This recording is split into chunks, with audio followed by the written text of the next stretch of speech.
Oh, my bad. I didn't mean to be rude. My name is Jonathan. How you get in my house? Okay, I'll tell you, but you gotta promise not to get mad.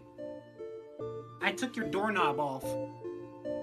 Get out of my house! I told you not to get mad.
thing. Well, we're on the announcements. Whenever you're ready. Yeah, we're gonna be posting Super Dang, I D&D made a on mistake. April 6th, bi-weekly on Webtoons Canvas. I hope you guys April enjoy. 16th. Let's go. 6. No, April 6. You said that like just like it wasn't the biggest news you released in a while. Yeah, I think we're gonna do a take 2. Let's watch the art montage again. Get back into the feel of it. All right, who thinks they can be the most enthusiastic in announcing the actual date? Now that Me. you know it. Go for it, Poke. Super D&D is having their web Oh my comic god. released on April 6th. I believe that's the date, right? Yay! Yeah. And they will be released bi-weekly. Zoom could have done it. All right. So with that, That took a big strain out of me. yeah, we'll be done. Oh for wait, the my whole notes. episode. Yeah, don't forget your can't notes. Can't handle the notes. I can't handle my own notes. You know what? Nobody can handle my own note. What? Nothing. All right. Wait a minute. What? Yep. So we are picking up with episode 8 of season 5, Motley Negotiations. So Yay. last time was a little bit of more of a downtime episode as they kind of decided their next steps, and they also waited for a couple dates to arrive upon them. Wait! Oh, Hippo. All right, continue. gotcha. Okay. Can't forget the hippo. Thank you for that. So we started off last time as everybody was waking up at their various times. Cortez, based on when he went to bed, would wake up first in this instance, and he used his time early in the morning to test some of his powers, as well as make sure he understood the rest of the power weapons. In the meantime, Ian and Ashley got up and they decided to just go out on a patrol, and that ended up going a little bit longer because fairly early in the morning, Jeffrey went with a number of different individuals to make sure that they were going to see Silver Lady to talk about living metal and maybe the logistics behind that. And Ian and Ashley ended up being crackheads, as Jonas and Caroline ended up putting it, and being quite late and almost forgetting about it entirely. But they did end up meeting up with them a little bit later, along with Mop and Ambrose, who also were there together, arriving. In the meantime, Athena had a little bit more of a conversation with Zoe upon waking up, and Arya and Cortez and Zoe all had breakfast together. They talk about different powers, and Athena and Cortez have a little bit of talk about spells and what Athena had been learning in the pages that Osiris had unscrambled for her. Mostly about being celestials and the different resistance and things like that in the process. Cortez also takes a moment to check out Arya's earring, as that had been the source of her powers, and now that he had been able to sense power weapons, wanted to see if he could tell specifically what it did like the other ones or how it was gained. Upon further inspection, however, he found out that Arya's power weapon really wasn't a power weapon anymore, and it was more the power from herself, and the earring was just an earring at this point. In the meantime, however, at the Silver Tech compound where Silver Lady was, they talked about different types of metal after doing a test on having Jeffrey's metal appear in form inside a number of different parameters that could better test, apparently being able to test the soul of a device that Silver Lady had created. Testing out how living metal works, and that there wasn't multiple souls when Jeffrey did it, but just a portion of his own. However, his actual soul wasn't weakened by any means. And they also talked about different other types of metal. The demon metal that had briefly been shown off in their last visit, how it was very dense, like only something that would maybe be about 5 pounds was maybe 5 times that. And when certain charges or energy was put into it, it would liquefy and it would freeze in whatever shape it was in that moment. Also, they talked about celestial metal, which was putting radiant or celestial energy into an object that made it much, much lighter, but was able to be resistant to most forms of basic, like physical damage. They also talked about the possibility of life metal and how Ambrose might be able to put some kind of healing or something like that into it. And while it was attempted, it was a slow process of how it actually worked. However, they talked about general objects and how more familiar objects or more sentimental objects had more likely to attach energy to it from their experience with Vantage. And they talked to Silver Lady about that. But they finished out their little visit with a little bit of a checkup with Mop, as he hadn't been able to turn into the Silver Mop previously, and they had done a little bit of a test on him, in that his body just needed some time to recover from the intense amount of energy that he had used prior. On their way back, they had grabbed some donuts, and chaos broke loose in the house as Ashley was eating all the donuts, and Silver Mop was stealing them, and Arya was having some, and Jeffrey wanted a couple donuts, and they all had a very some player reactions as well as some in-character reactions to Zoe taking a powdered jelly donut as being her first donut that she went for. And also, after the chaos died down a little bit, and more than half the donuts of the 5 dozen that were left over that Silver Mop basically got for free after just buying one, Anarugi, Minerva, and Monroe showed up at the house. And they got to meet Zoe a little bit, but was very nervous with the amount of chaos and the amount of donuts and the stealing of toaster strudels and more chaos in the house, mainly from the Silver Mop and Ashley. But Zoe did leave, but Ambrose did go up and talk with her as well as Anarugi, and got to make a more of a personal relation with Zoe, and how that he was also in a way raised by Elias like she was.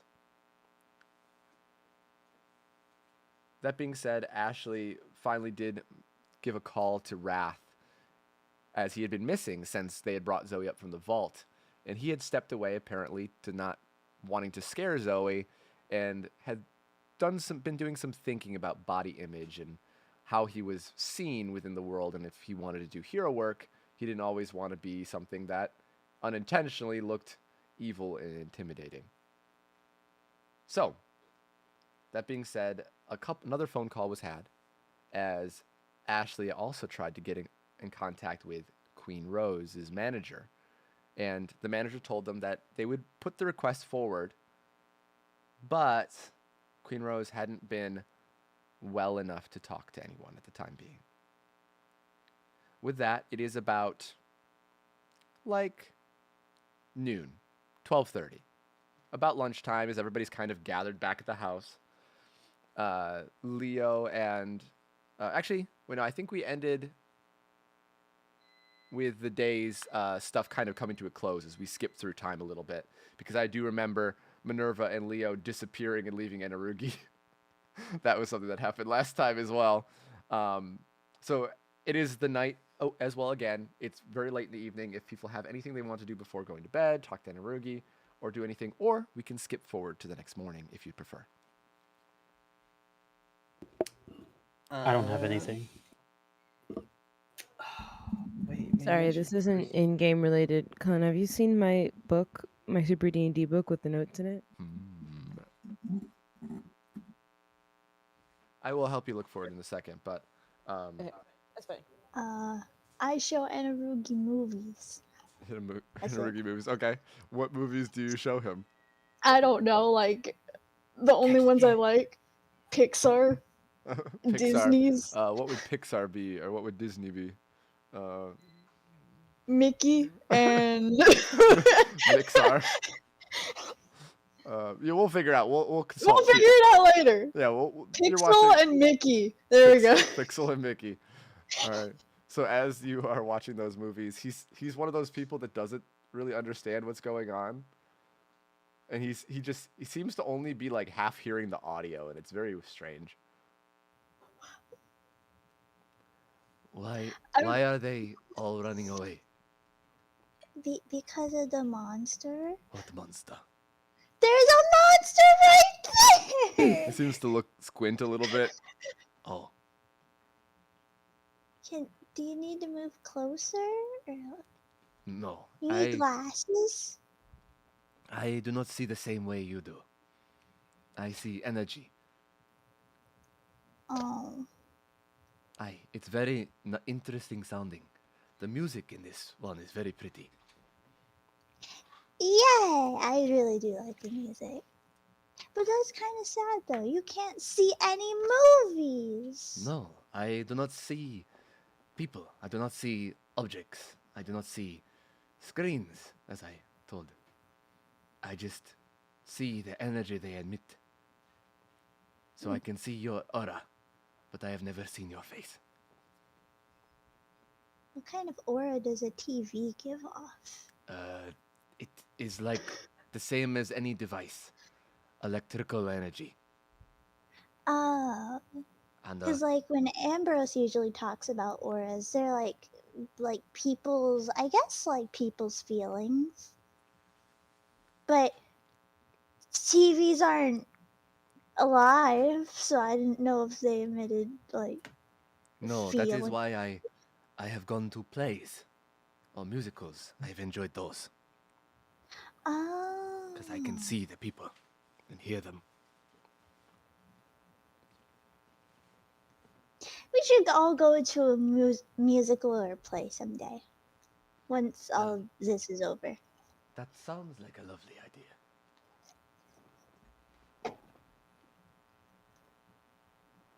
Now I don't know what to show him. Now I feel sad. He doesn't seem bothered by Let's go it. play. Also, I love with Caroline's fake Discord background. She looks like she's the size of the silver mop walking around. Boom. Excuse me, let me just like not scrape the ceiling with my bucket. It's not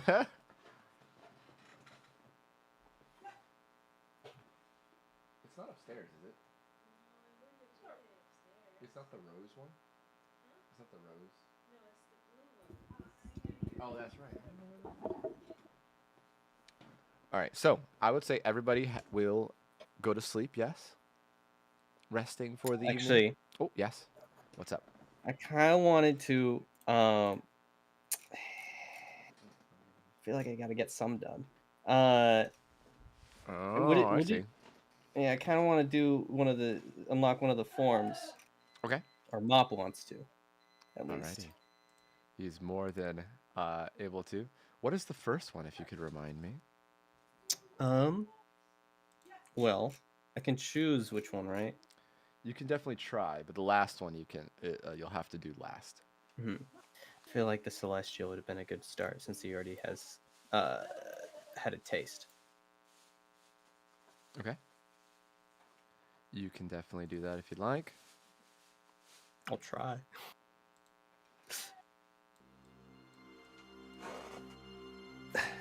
So you see that as he lays down, sits down, what is he doing? He's gonna do his normal routine. He's gonna place the mop in front of him, or the ring, whatever it's on right now. And he's just gonna sit in front of it in his room before bed, and just kind of like, try to connect to it like usual. Okay. So you see that as you sit there in front of it, you hear a shifting of where the ring is.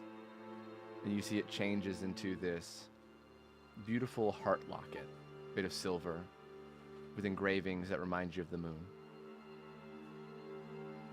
And then it snaps open. And you're lost in this galaxy that emits from it around you. And then this white light of the moon just blinds you for a second. And then you see a ancient, seemingly land around you. Large trees, mountains, grasslands. And you see that it doesn't quite go on for as long as you see. While you see things in the distance, you realize the ground in the area around you is broken up into different pieces, floating, seemingly in a void, a galaxy of stars, able to fall off at any moment. You see that you are in a similar form to the celestial one you were before, but maybe a past life, an image of it, somewhere in between. You see that your wings are about you, so you're not at risk of falling. You see that there is almost like an asteroid belt of stone. Roll me perception. Is this Steiner or Mob's perception? Just actually roll me just a d20 for now. Okay. I can do that. I have it right here. Ah, yes, a 5. A 5. You see as you're looking around, the debris just stretch out and overwhelm your vision. It's hard to really make sense of what it is other than certain platforms that seem to be more upright.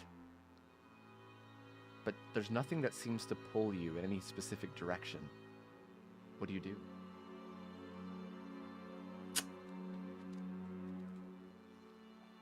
Start heading in a direction, I suppose. You said there was like platforms, or It's like you are, imagine like there's these small floating islands and rocks that are just kind of drifting throughout the space.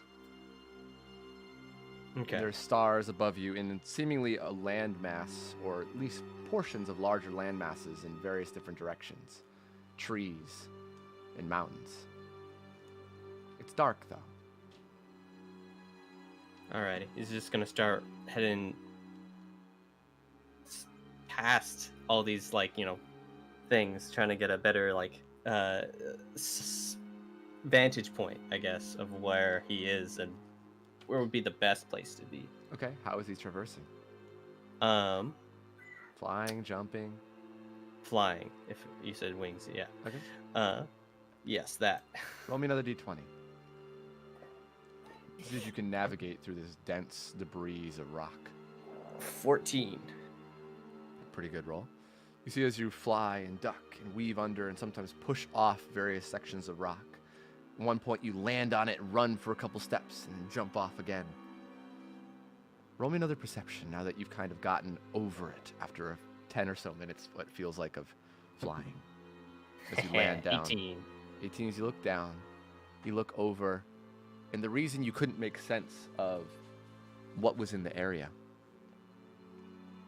is because where the large landmass is gets lost in this black cloud, this black fog, where the stars are seemingly snuffed out, and the ground itself is almost black in itself, with a slight purple and oily tinge to it, where the light actually does manage to reach it. Whatever this place is, while the debris are shifting off it, there used to be maybe a full island that was shattered, broken, killed. It looks like a place he needs to go. He's gonna head towards the cloud. Is it in your froggy bag? As you head towards it, you can feel your skin beginning to crawl. You can feel that. You can feel your eyes and moisture on your face begin to burn slightly. Roll me a Constitution, or in this case, just a d20. Yeah. 16. 16, a pretty good roll.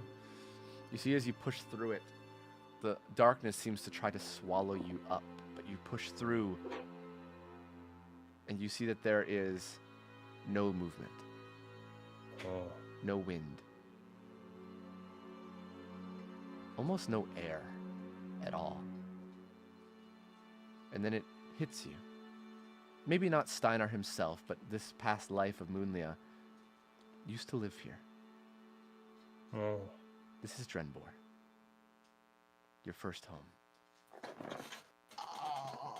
Destroyed, shattered, but not erased. It seems to be a home of Zirnagath, or the Dark One. Jill lives there? Oh.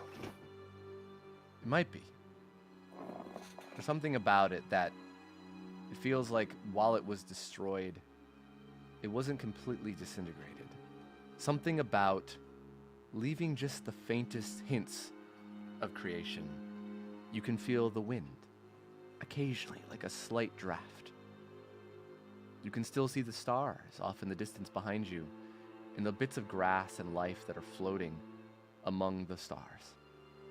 There's no ocean, there's no real landmass anymore. It's looking down around you, it's like this asteroid field where a planet used to be. Something about the Dark One, Zirnagath, using that little bit of creation is while he destroys, he still needs a little bit.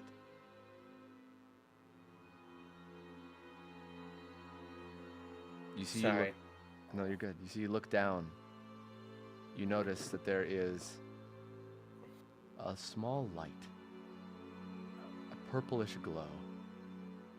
You can't really see the silhouette, but it's humanoid in size. Down by the ground, moving ever so slightly, perpendicular from you.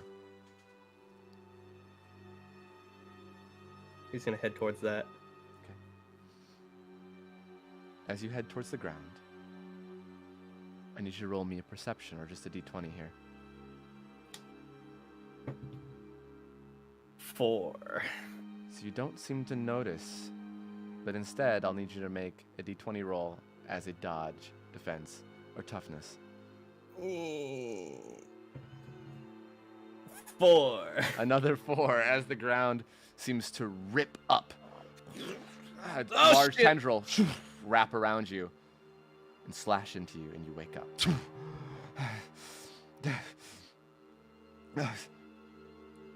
You will not be able to enter until the next night.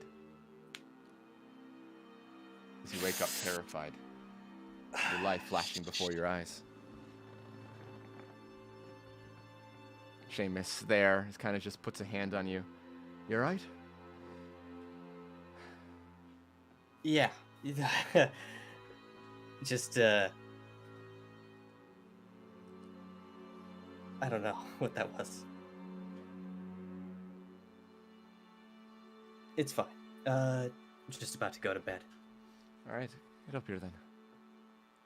Kind of just holds you close, helps you calm down as you go to bed. So, with that, everybody, I don't think we really need much of it, but we all receive a long rest. You wake up next morning to the sound of pouring rain and wind. It's quite loud, and the wind is quite strong, rattling the window panes and causing anybody that goes outside for any reason to almost immediately get soaked. Quick question: how loud is the wind? Ambrose doesn't really hear it until he steps out of his room, and then it's pretty. It's like being inside cuts off a lot of the sharpness of the sound, but it's pretty roaring in his ears. He's gonna like spend most of the day walking around with like 2 pillows pressed up against the sides of his head. There's a belt. Tie them on. We all just give you a look of, yeah, that's about right. How's Zoe doing with the noise? So you go over into the room. Roll me a perception. Oh, yay. You know, I just realized how bad friends we are. We never thought to get Ambrose those, like, earmuffs that you get at, like, rock concerts. We never considered it. Soundproof? Happy Christmas! He never got him either, so... So you see as you're looking around, you do see that she's not in the room, but you hear her kind of, like, huddled, breathing a little heavy in the closet, under a blanket. Oh, we're not gonna get her fucking outside today, boys! That's not fun. Okay. I'm gonna... I think I'm just gonna go over. Okay. I'm gonna sit by the closet. Hey? No response. Yeah. The storm, that sounds pretty warm, or pretty loud, eh?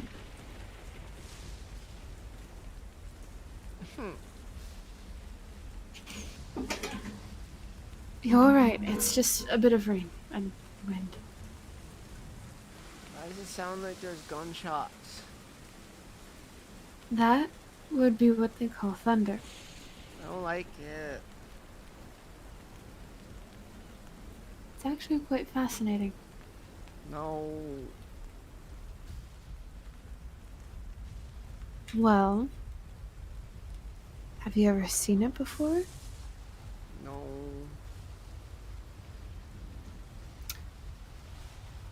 Well, to start, you're safe in the house.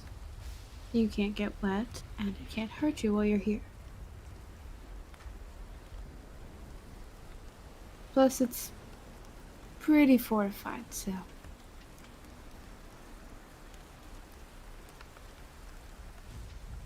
see the closet doors poke out a little bit.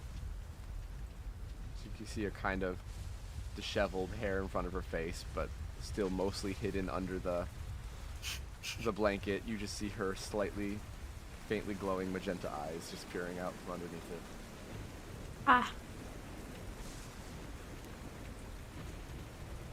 She goes over and kind of just lays in your lap. She looks very tired, like she hasn't slept. Athena's gonna, like, let her stay in her lap for the moment, and she's gonna text the group chat. And kind of, she's gonna be like, I don't think we're going to get Zoe out today. Also, Arya, can you pick up some food? I'm awake, right? Back hot chocolate, We're all awake. pancakes, and bacon, and everything. And I just list that whole thing. They got it.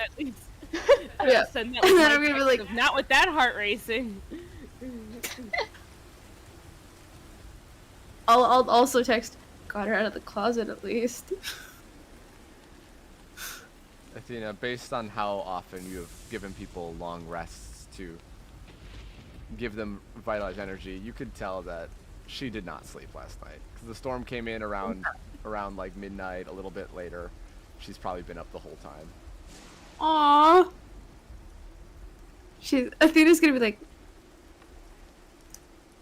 you know you could have come to us if the storm was bothering you, right? Kind of just bites her lip slightly and looks away. Because I can tell you didn't get a wink of sleep last night. Just kind of shrugs, doesn't say anything. Well, I have Arya coming up, and she's gonna bring up some food for you.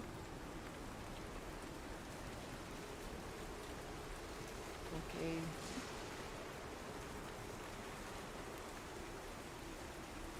You can stay here for the most part, but we should go down later on today.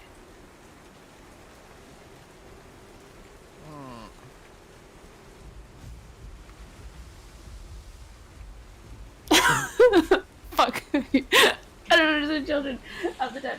Especially children that have been cooped up. Jesus Christ. I mean, she could always be like, know. hey, Ambrose, Really hey, quickly- Arya, hey... Yeah. No, I know. I'm trying to think of how to get...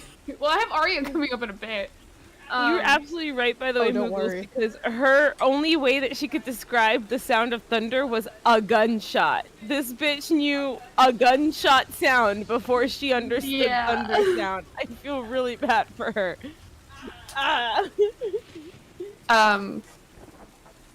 Yeah. No, I'm gonna text being like, anyone else want to come up can do so. And then I'm gonna kind of look to her and be like,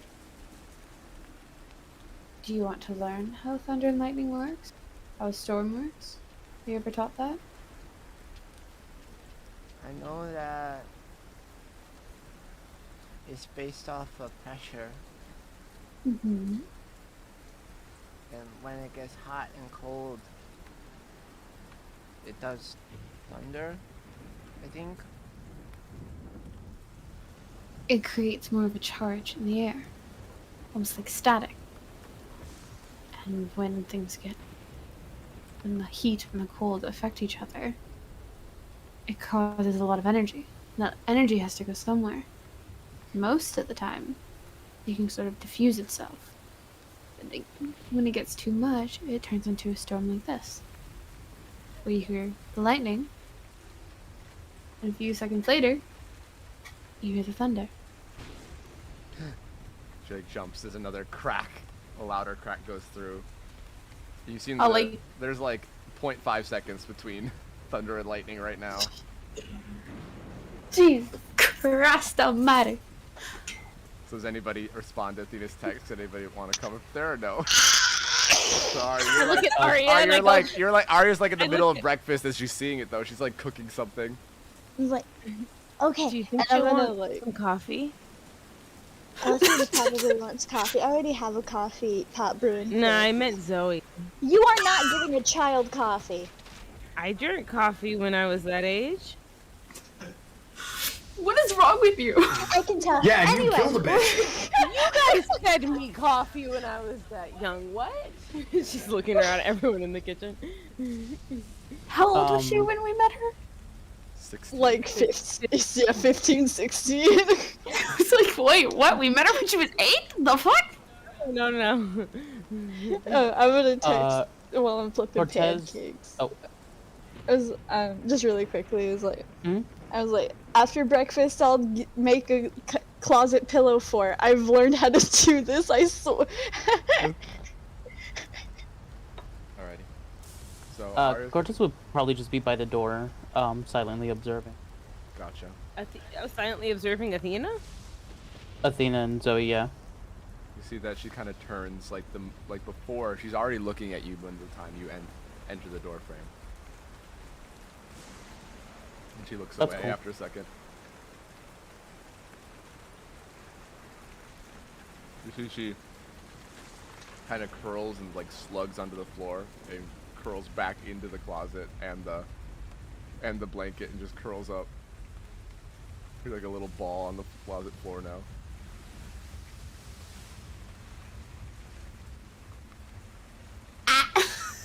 Children.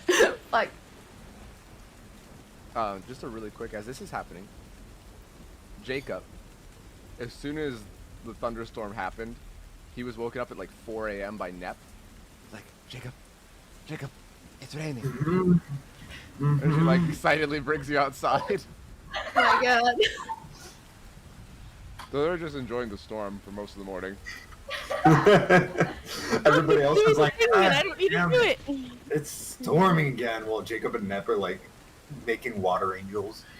Basically, what They're she's been doing the dance of praise. What she's been doing is she has a habit of holding certain lines of water in spot, like certain raindrops, in the areas of raindrops to make an image before letting it drop on whoever is unfortunately below it. Oh You just got no! a bathtub of water on you all of a sudden.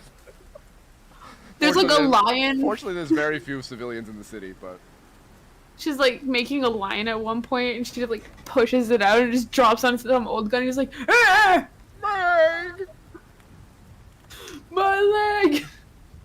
All right. So, in the meantime, also occupying Ian's morning, he gets a call.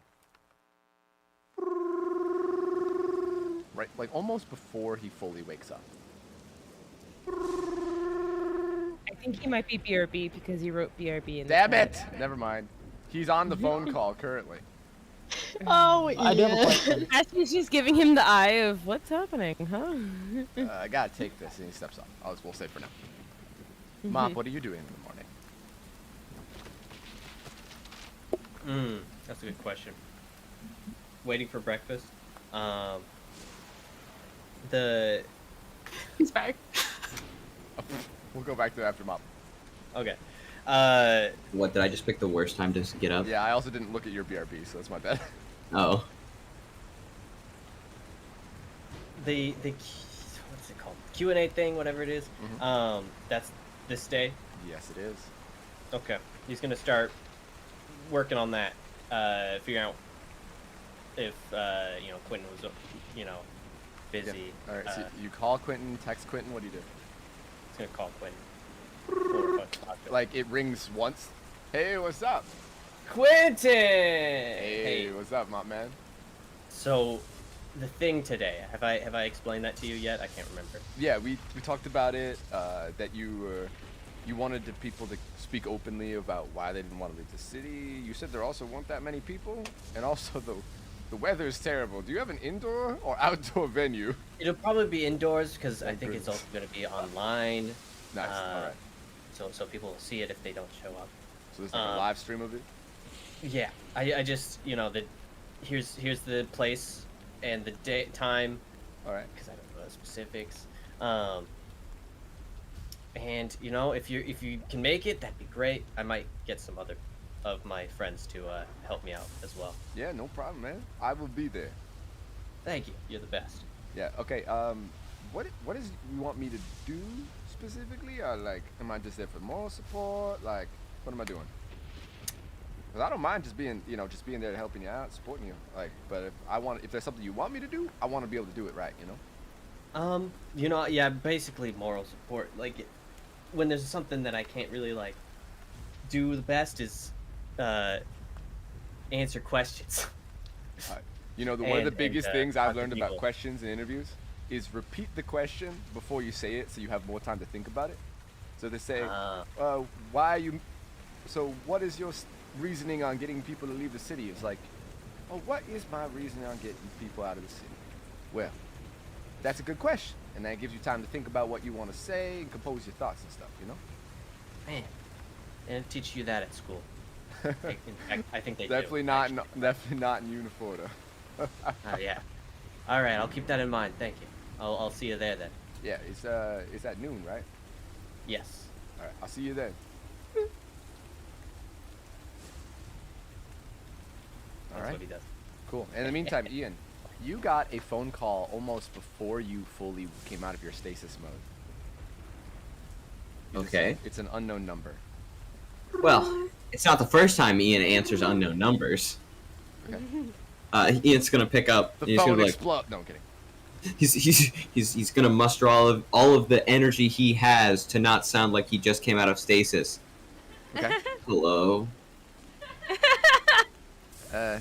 Hello, Ian. This is Carrie Montana.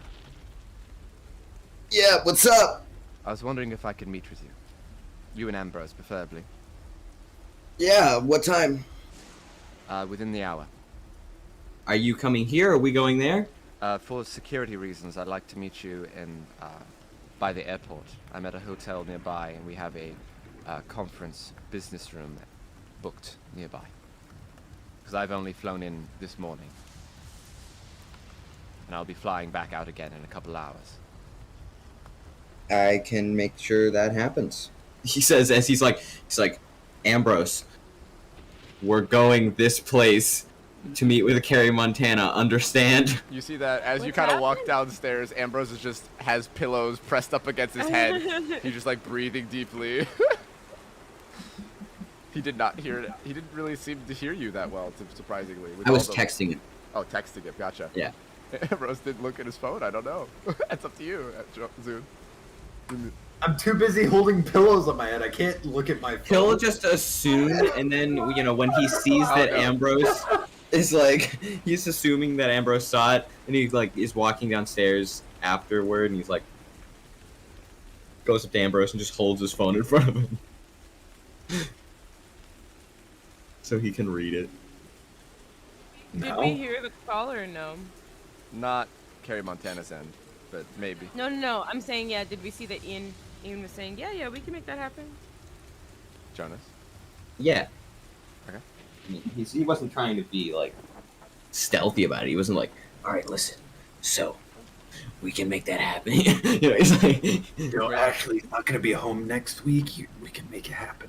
Yeah, Ashley's not gonna be home next week, I could sneak away from Fight Club, we can make that happen. I'm just kidding. All right. Love.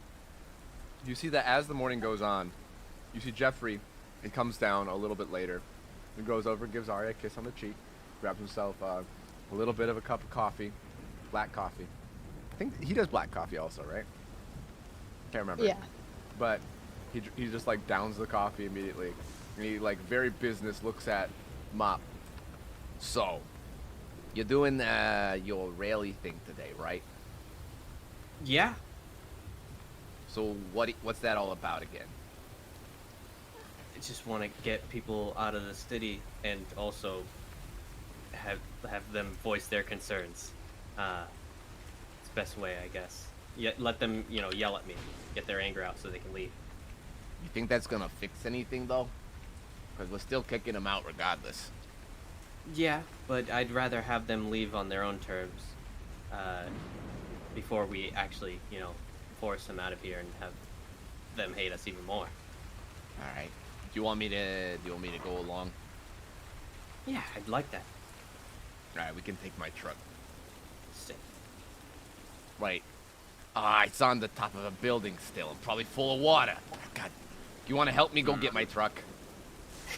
Yeah, I can help you get the truck. God damn it. Gotta Ambrose, figure out what are how you to make doing? him better. Why's he got pillows on his head? No, he's mine. He's in his own world right now. I could use his portals to help me get the car off the building safely. Nah, sorry, can't. It's so Fine, tragic I'll do for it him. myself. I don't need him anyway. Yep, metal power. He walks over to Ash. Be careful. If you break anything, you don't have the money to replace it. I can't lift any trucks. I'm not asking you. I'm asking what's the timeline and update with the Fight Club? It seems like everything's set in motion. We're just waiting for what day of the week is it? Right now, it would be, I believe it is a Thursday. We're just waiting for Saturday. Alrighty then. Oh fuck, it's a whole bag of them, Cullen? Yeah. This is so much better than your fucking organic. What she says, what she says is, she says this to Arya instead. The audacity! What? It's a whole big bag. It's like one big one instead of the bunch of tiny. That's amazing. Wow, I'm gonna eat that's a them all lot in of one bits. go. But they're organized. All right. She eats the whole bag. Anybody else come to help me get my truck? No? Okay, fine. No, because I can't go out in the rain. I mean, you can. You just gotta wear a jacket. I mean, Phantasma Crispy. seems somewhat interested, but he's not in this room right now. No worries. Where is he? I don't know. Oh, speaking of! Phantasma! Phantasma, you hear it. And Arya's you hear Ma. Arya heading up the stairs. I'm going to Mom, get do you them! ever yell? I That's feel what like I this think. is the first time I've heard you yell, Mom. Yeah, I think that's the first time I've yelled, out loud to get somebody's attention. Oh, Ambrose has definitely heard him yell before. Oh. What? Cortez will I head thought you were hearing downstairs. You see We all see get Arya so coming up the stairs. Ashley gives Seamus the finger gun. He does He it didn't right give back. Seamus a high five. I curl up in the fetal position and cry. Fortunately, you didn't hear it. And Ashley took the pillows off.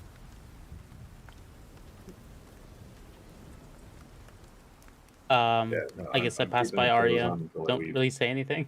Okay. Just Arya carries food up into the room. We'll see Arya. You enter the room where there's a ball of Zoe under a blanket, where Athena is just kind of sitting there next to the closet. Athena will Got wave. food. Her head pokes out. Could I have snuck some of the Ritz bites onto the plate for Zoe? You say, I brought food, and look down. It's bites. Okay.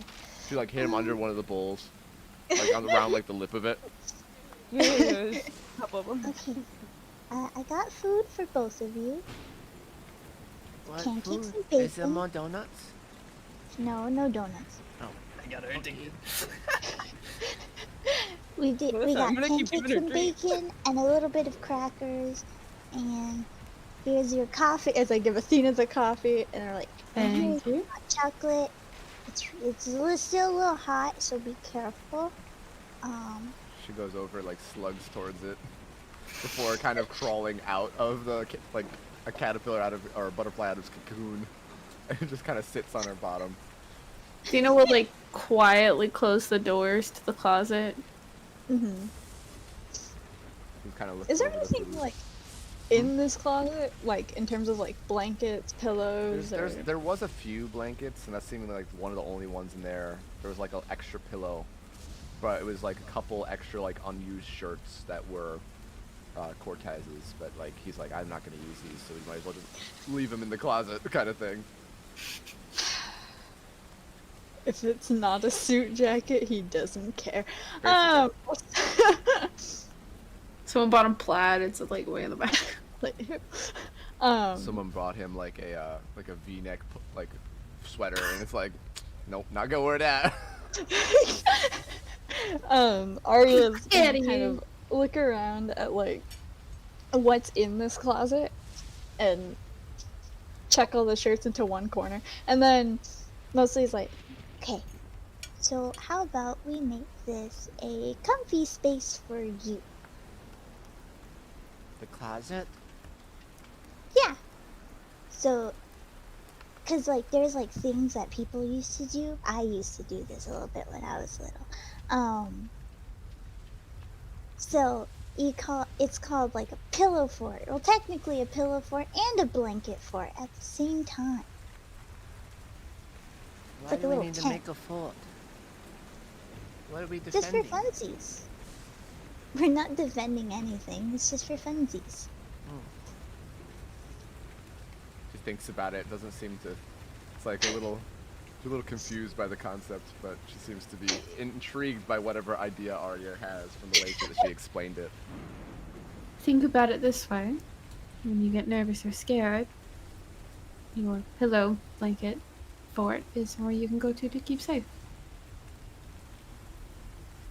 Okay. Or you can make this whole room, not just the fort in the closet. But then You're gonna need how a lot will I more get out? blankets. We can leave Well, the you door know- unbarricaded. Okay.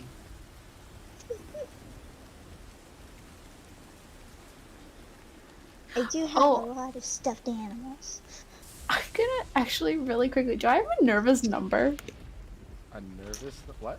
Minerva. Oh, I thought you said a nervous number. I'm like, do you? That's probably a Blair question. I feel like that's like you know, like I think like 16's kind of like a nervous number. You never know where you're gonna go with that number. No I'm kidding. I'm probably, probably 9 or 8, 7, 8, 9. Oh, that's true. Pretty nervous. Six would be pretty nervous to be honest. Yeah, on the other side of it. So, okay. So you see that you do have the ability to get Minerva's number. Probably just from Thalia, just texting it over, but you haven't had to directly contact Minerva at any point yet. I'm gonna text her. Okay. Text Thalia to get the number, and then you text Yep. Minerva pretty easily within a couple minutes. Yep. What do you text her? You're like, hey, not sure if we should try and get Zoe out in this kind of weather. What do you think? You see she calls back. I'm She's gonna one of those be people. like, I'll be like, I'll be right back, and I'll like step out the door. Okay. And she's just, Zoe seemingly is happily eating next with Arya in the room. So. That's good. So I'll stand. I guess Cortez is still there. Did he Cortez move has some- walked down. No. As you see that. Oh, okay, okay. You've been called down, hearing Mop call your name. You've made your way into the kitchen, where people are seemingly eating at the island. Gotcha. Okay, I'm gonna like pick up my phone. Hi. Hello, Athena. Well, you have to remember, with my powers, she will not have to actually be out in the rain. If she doesn't want to see someone new. That's true. I didn't think about that. Everyone's Obviously getting not. such cool calls today. Well, it's still the morning, but regardless. Yes, I could be over within an hour or so. To That at would least be talk fun. with her, to see what she thinks. I could also have a social worker lined up, as well as a child psychologist. Possibly we could do that. Aria right now is creating a pillow fort, since she didn't sleep much last night, but I'm thinking I might ask her if she would like to be a little bit more weak today. Alright. From her end. As long as she's playing, that's good. Yeah. I'll be over at least to drop a few things off for her to entertain herself. She does seem very smart, even though her motor skills and speech seem a bit behind for her age. I suppose it comes with being stuck in a tank of sorts for about 4 years, but yes. She's extremely and highly intelligent. Not surprised. Anyway, I'll be over later. It takes a sip of their coffee and then goes back into the room. In the meantime, And there she Cortez. goes. Cortez and walk downstairs now. Oh, did Ashley want my attention? No, I think she's just No. commenting on all the phone calls. Yeah. Oh. Everyone's having, she's having the most leisurely morning, and everyone's getting ping here, doing this, that there. She was just commenting on it. Gotcha. So I head down the stairs and I see Mop. Did you need something, Mop? There's our guy. Yeah. You seemed to be willing to, you know, take my place at the rally thing later today. But you know, I'm still gonna do that. I was just wondering if you'd like to help me with it. You know, participate. Be here. Help me out with that. Just don't scare them. Yeah, just don't do that. Also, do you want to help get my promises. truck get off a top of a building? That too. How's Phantasma supposed to help you out with I don't know. He's got voodoo angel powers now. I don't think It's they're just voodoo. celestial powers. Yeah, voodoo. Just light voodoo. Lighter food. Yeah. Okay. Voodoo light. If you think I can be of assistance, then I will head out. I mean, I just need to get it off the building. I don't even know what building it's on. So can you like magically locate cars now or something? That's what. I don't that's think your I have power. that ability. I know, but you know, I have to get within a certain distance, and it's up on a building, and it's raining. You know. Wait. How did it get up on a building? I forget. But it was when What was it? I'm forgetting everything. I forgot too. I was gonna ask that. I was like, how did that happen? I'm like, wait. Oh, it was. Nobody remembers how we got up on the building. It's just up there, and we're like, I don't. It's just happened. Did we just have like a drinking night? because of the earthquakes? It wasn't because of the earthquake. It was because of something prior to that. You gotta go right now. I thought we drove the car to get the No, donuts. he back. couldn't. He had to drive Athena's, and he was upset because he didn't want to drive. No, he had to drive a rented automatic. car because Athena's car is still being repaired. Yeah. Okay. I just don't even have any idea how you I don't know. managed I to get a think car it in a building. was- Let's see. You guys came back from Karana, and it was fucking. we drive somewhere and leave it Was there? it the You know what? Seamus fight Tell where you me what. and Tell you what. Cowboy- Let's just leave it like this. This is gonna be one of the mysteries of Super You know, D&D. we don't fucking remember, so I don't remember how it got up there, but I know it's up there. Salia said something about it. Okay. All right. Well, the only thing I could think of is asking Dahlia where the car is. I'll give her a call. He steps over. We'll leave in like 20 minutes. If you You should call leave up it as a Homefront, money. you can see who was on patrol and if anyone flew around and saw a truck on a roof. Yeah, I guess I could do that. Did somebody steal his car? I don't think so. From the roof? I mean, that's gutsy. I guess you win that one if you were able to figure that one out. It's secretly been Ian this whole time, praying a prank. He put it up there while we were in Toronto. He's picking up the truck and moving it to different roofs. Imagine. So. No, he's been doing it with Ambrose, which is why he's like, no, you can't have Ambrose. Yeah, you can't have Ambrose with this one. I'm sorry, I can't hear you, Jeffrey. I have pillows on my ears. And then they're like, quickly, back in move 20 it, move it, move it. And then Cortez is gonna head back upstairs. Where are you? Alright. So, as you guys are figuring out what to do next, I will actually BRB real quick. We'll just take a little bit of a 15-minute break here, and then we'll come back. Alright? A little early one. Yeah. It. Ooh. Nose I cone. don't mean to be rude. My name is Jonathan. How you get in my house? Okay, I'll tell you, but you gotta promise not to get mad. I took your doorknob off. Get out of my house! I told you not to get mad.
Hey, what's up, guys? Sorry, I would have been here earlier, stopped for tacos, also ate them, and disposed of them. Darn it. Wait a minute now. Who's this? You know who this is. You 100% know who this one is. And he No already way. was I didn't with- have an interview with this man. You know who this person is. The branding is too good. God dang it. Was his branding good back then? He's literally Oh, he's Google. been good.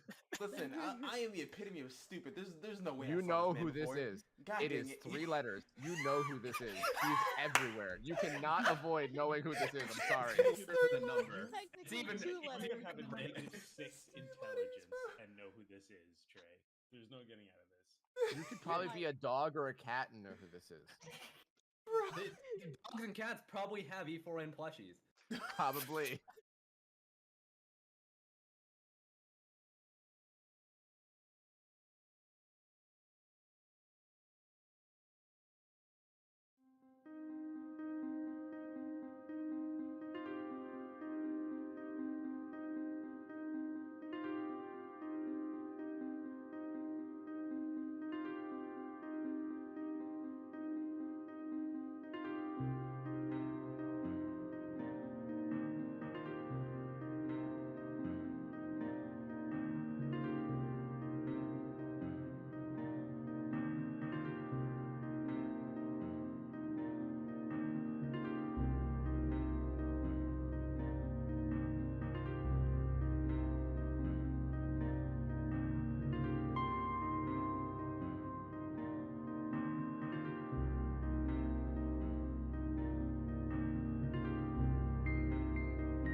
right, everybody, we are back after our little break. So we'll pick up as everybody starts leaving for various different reasons. Jeffrey and Mop for sure. Does Cortez go as well? Yes. Okay. Out into the rain. Walking. Jeffrey just starts walking through the rain. Not gonna get an umbrella or anything? Why do I need an umbrella? It's raining? And? It's just little water. Does the rain bother you, Mop? Well, it gets him. Well, I mean. Yeah, kind of. We should change his mop into an umbrella, even though. So. Alright, now I'm good. Alright, so. As you guys head over to wherever it is, I would like both of you to help Jeffrey by rolling an investigation check. All right. 23. Mop is a little busy with making sure the rain stays out of his face. I can't see the car. If you put the umbrella down, you can probably see it better. Then the raindrops will fall in my eyes and I'll squint real hard. You have glasses on. Oh, damn, you're right. That's worse. So, Cortez, you do kind of help figure out exactly where it is, and you're pretty sure after about the course of an hour of which building it's on. You know, I remembered how it got up there. Thalia told me when the Celestials attacked. Yeah, Gabriel and, what is it, Mike? Michael? Yeah, Gabriel and Mike, the tornado that came through my car up there. Because we were parked downtown. Ah. Is it even working now? I don't know. I know it's up there. What are we gonna do if it's not working? I bring it to a shop. Have to get it repaired. Yeah, we can't get it repaired if I don't have a car. And this is like an old model. It's kind of special, you know. They don't sell these no more. I don't even think they've got parts to fix these things anymore. I'll find a guy. Alright. You see that he looks at the building, and he's gonna starts lifting himself up with his magnetism. Can I jump on and hold on to him? I don't want to. You grab onto his leg. Roll me to athletics. I can't. I gotta hold on to my strength. Okay. Oh, that's the wrong sheet. Hold on. That's Puddle Boy's sheet. Goodness. Too many sheets. Too many sheets. Athletics. Okay. You're able to hold on for a good ways up, and the wind starts to blow, and Jeffrey starts to veer over to one side, and you slip off, and you fall, and then poof, you fall into a platform. He puts below you. Okay. Jeez. Could you, like, hold on for, like, 2 seconds? I'm sorry. Not like the mop in this form. I can't hold on to things. He starts just raising you both up now on the metal platform. I was just staring from the ground because I was like, he got this. As you go up, you see that the car is wedged over there, kind of on top of the building. It seems to be mostly intact, pretty scraped up and dented, but like not destroyed by any means. Windows are cracked. One of the tires look popped. One of the rear bumper's gone. But everything else is pretty alright. Aw, god damn it. It's in better shape than I thought. It's still trashed. Alright. No, it can be fixed. Maybe. So, let's see. How are we gonna do this? He walks over the car, straightens it a little bit with his magnetism, bumps out. How tall is this building, by the way? About 300 feet tall. It took them quite a while to get up. Yikes. Yeah, this would be a lot easier if we just had a portal. That's why, From but Ambrose. Ambrose is busy. We don't need him. It's fine. We don't need him, yeah. Screw you. So, you know, you could just, you know, magnetize it down, can't you? Probably, but that's a long way down. I don't want to drop it on nobody. Well, I'll be down there to catch it. Wait, I'm already up here. How you gonna get down? That's a good question. You shouldn't have Why come didn't up I here. come with you? I don't know. Wait. You're the one that grabbed onto me. Well, you just started floating up, so I thought. Yeah. And why is that my problem? Yeah, I'm sorry. Let me just take the elevator. Mary Poppins. All right, I'll see you in an hour. All right, I'll be down there. I'll call you, and I'll say I'll be down there. Okay. You see, you go down. You press the elevator, and you realize there's no power in this building. There's no power. No, the stairs! I'm gonna text them what's taking them so long. He said, Mop's probably taking the elevator. He'll be down in a moment. He types, and he's like, typing like about like halfway down. He's already tired. He's just like misspelled a bunch of things because he's breathing so hard. So it's like so many smears, or something like that. What? Why you taking the stairs? Can't breathe. That doesn't answer my question. Heavy breathing intensifies. Types that perfectly fine. It's actually just no. It's the gift. The way that was it Quentin? Quentin told him how to do.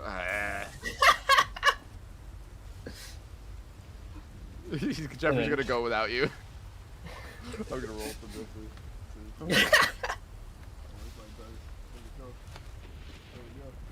I don't know. I'm the best at what I do.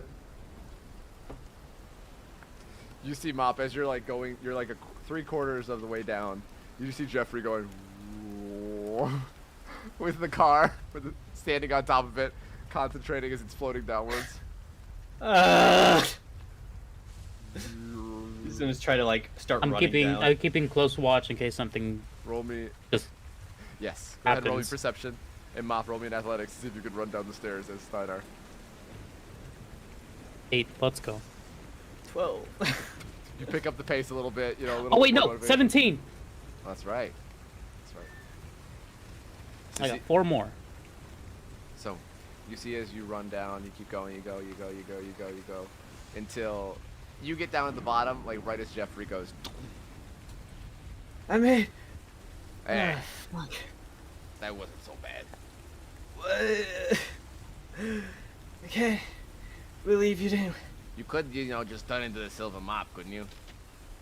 Need to preserve strength. Well, running down the stairs, I don't think is preserving strength. Well, that's Mom. You are Mop. No, I'm not. I mean the form. Stop making me talk. It hurts. Get in the car. Let's see if it's turned on. Okay. Is it okay to drive with only 3 wheels?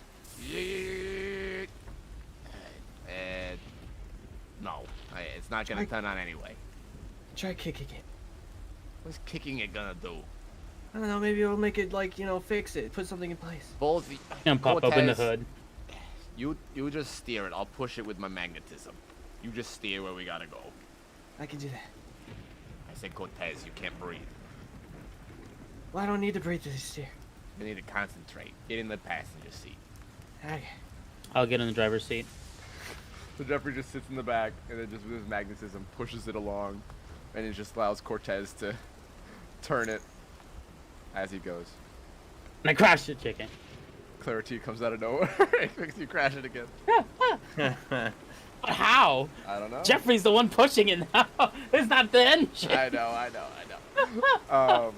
So you see, as you guys are heading back towards the cabin. In the meantime, How long will that take? with pushing it, probably within another hour. So by the time Oh, you get okay, back, not it'll bad. be around. It'll be a little before noon. Okay. So that works perfectly for Mop to get over to where he needs to go. But he'll know he'll need to go quickly.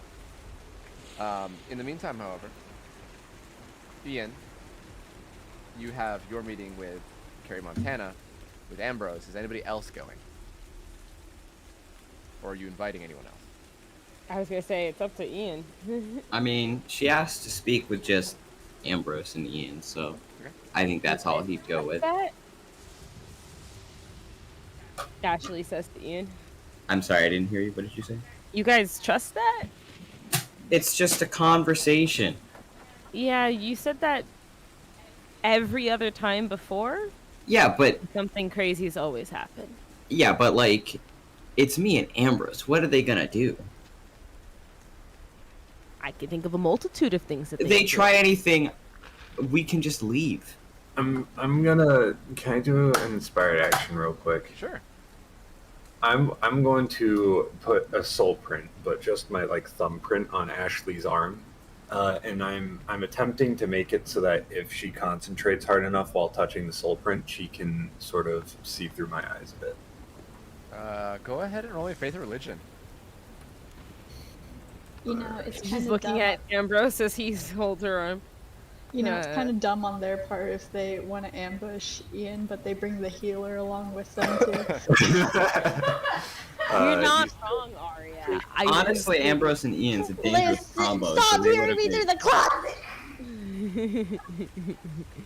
You're just so loud. God. Leave me I don't even need You got a 33. 33. Okay. You see that it will probably last for the next hour. Ambrose can kind of feel, and he is concentrating on it. So I just kind of put my thumb on Ashley's arm, and then when I pick it up, you see just a golden print on your arm. Like a feeling what this thing is giving her. She actually kind of stops, and her face sobers back up, and then she kind of looks at you and goes, "Thanks." Does she focus on trying to activate it, or no? Not yet. Because it's not like something she feels like would only be a limited use. I guess. Yeah. It's a limited Not use. a limited use. She feels that. Oh, it will be. okay. Yeah. She'll test it out. You see that she's looking at herself now through Ambrose's eyes. Very little strange. If this is the closest I can get to getting your guys' heartbeats again, this is worth it. Thanks. It'll probably last around an hour. I don't know how long I can hold it. Well, then you guys better head out now. I grab onto Ian's shoulder. Good luck. Ian's gonna give Ashley a kiss and then zoom at a safe speed so Ambrose doesn't like die or whatever. It'd be so funny if Ian just passes us with the car, just pushing. Kind of does. As he's has to go all the way across the city. As you guys are like nearing the bridge to you guys' house. Actually, it wouldn't be that far yet. So he maybe passed by. Ian, roll a perception. See if you see him just randomly. Perception, Just you randomly say? go by. Hang on. Wait, hang on. Hold up. Where's perception? Hang on. Perception. I found it. Nice, 5. Nice. Okay. So you see as you are heading out, you don't see anything. Just head over to the airport. And you see that you find the hotel that Carrie Montana is staying at. And you see that they seemingly are like the only people in this hotel, as there's no like usual staff. The building is turned on, and there are a bunch of security guards and other personnel that probably belong to Carrie Montana. And you see that people welcome you. A very big kind of bouncer-looking guy in a black suit, earpiece. A black man with no hair at all, kind of maybe in his 40s or 50s. And then a mixed individual of like similar size, but just a little bit taller and a little thinner. They kind of greet you, and it's like, E4N, helping hand. Just for safety protocols. He holds up like a little metal scanner. I don't know how this is gonna work on you, but we want to just be safe. Yeah, no, it's not gonna work. I wouldn't put that near me. Yeah, but helping hand then. Would you put your arms to your side? He's just to enter. It's only good because it's fucking nothing. Yeah. This thing is like your weight is he's there. like scanning, and he's like not even getting any readings. He's like, what? He's kind of looking at it Exactly. strange. All right. Is it all right if we pat you down gently? Yeah. Fine. We each go and just kind of gently pat you down. Oh wait, hang on, my phone's in my pocket. He takes out his phone, he smashes it on the ground. They look at you like, that was a little unnecessary, wasn't it? No, I buy phones to break them because I am a phone. That seems very wasteful. Yeah, but you know. It's a thing. Kind of funny. They're kind of giving you like, no, we don't get the bit. These guys don't. They kind of let you go through though, and they lead you properly into the lobby. Alright, if you just want to head this way, the next person will be able to help you. Thank you. So you see that as you head down, Ambrose, roll me a perception. Elven ear or perception? Elven ear, please. You're the only person that might be able to hear it. Oh no! Not with a natural 1 though. That storm, man. You see that That's the storm? so the storm loud. is so loud. He pulls out a little bit of like cotton fluff out of his ear as he's like walking through, and his ears start to ring for a second, and then whatever moment that would have been, passed. Damn. So you see you're led through. You see that there is a woman there that is kind of sitting at one of the desks, kind of just working on some stuff, and she kind of just presses a button and just says, "Miss Montana, they're here." All right. She hangs up. All right. Hello, Helping Hand. Hello, E4N. We'll be leading you over just now. If you could follow me, they're just in this room over here. Leads you over to the elevator and presses the button. She seems awfully smiley. Can I insight it? Go for it. Alright. Everyone's awfully smiley. What do you mean, bro? Yeah, because well. Alright, let me message you then. Ooh, ooh.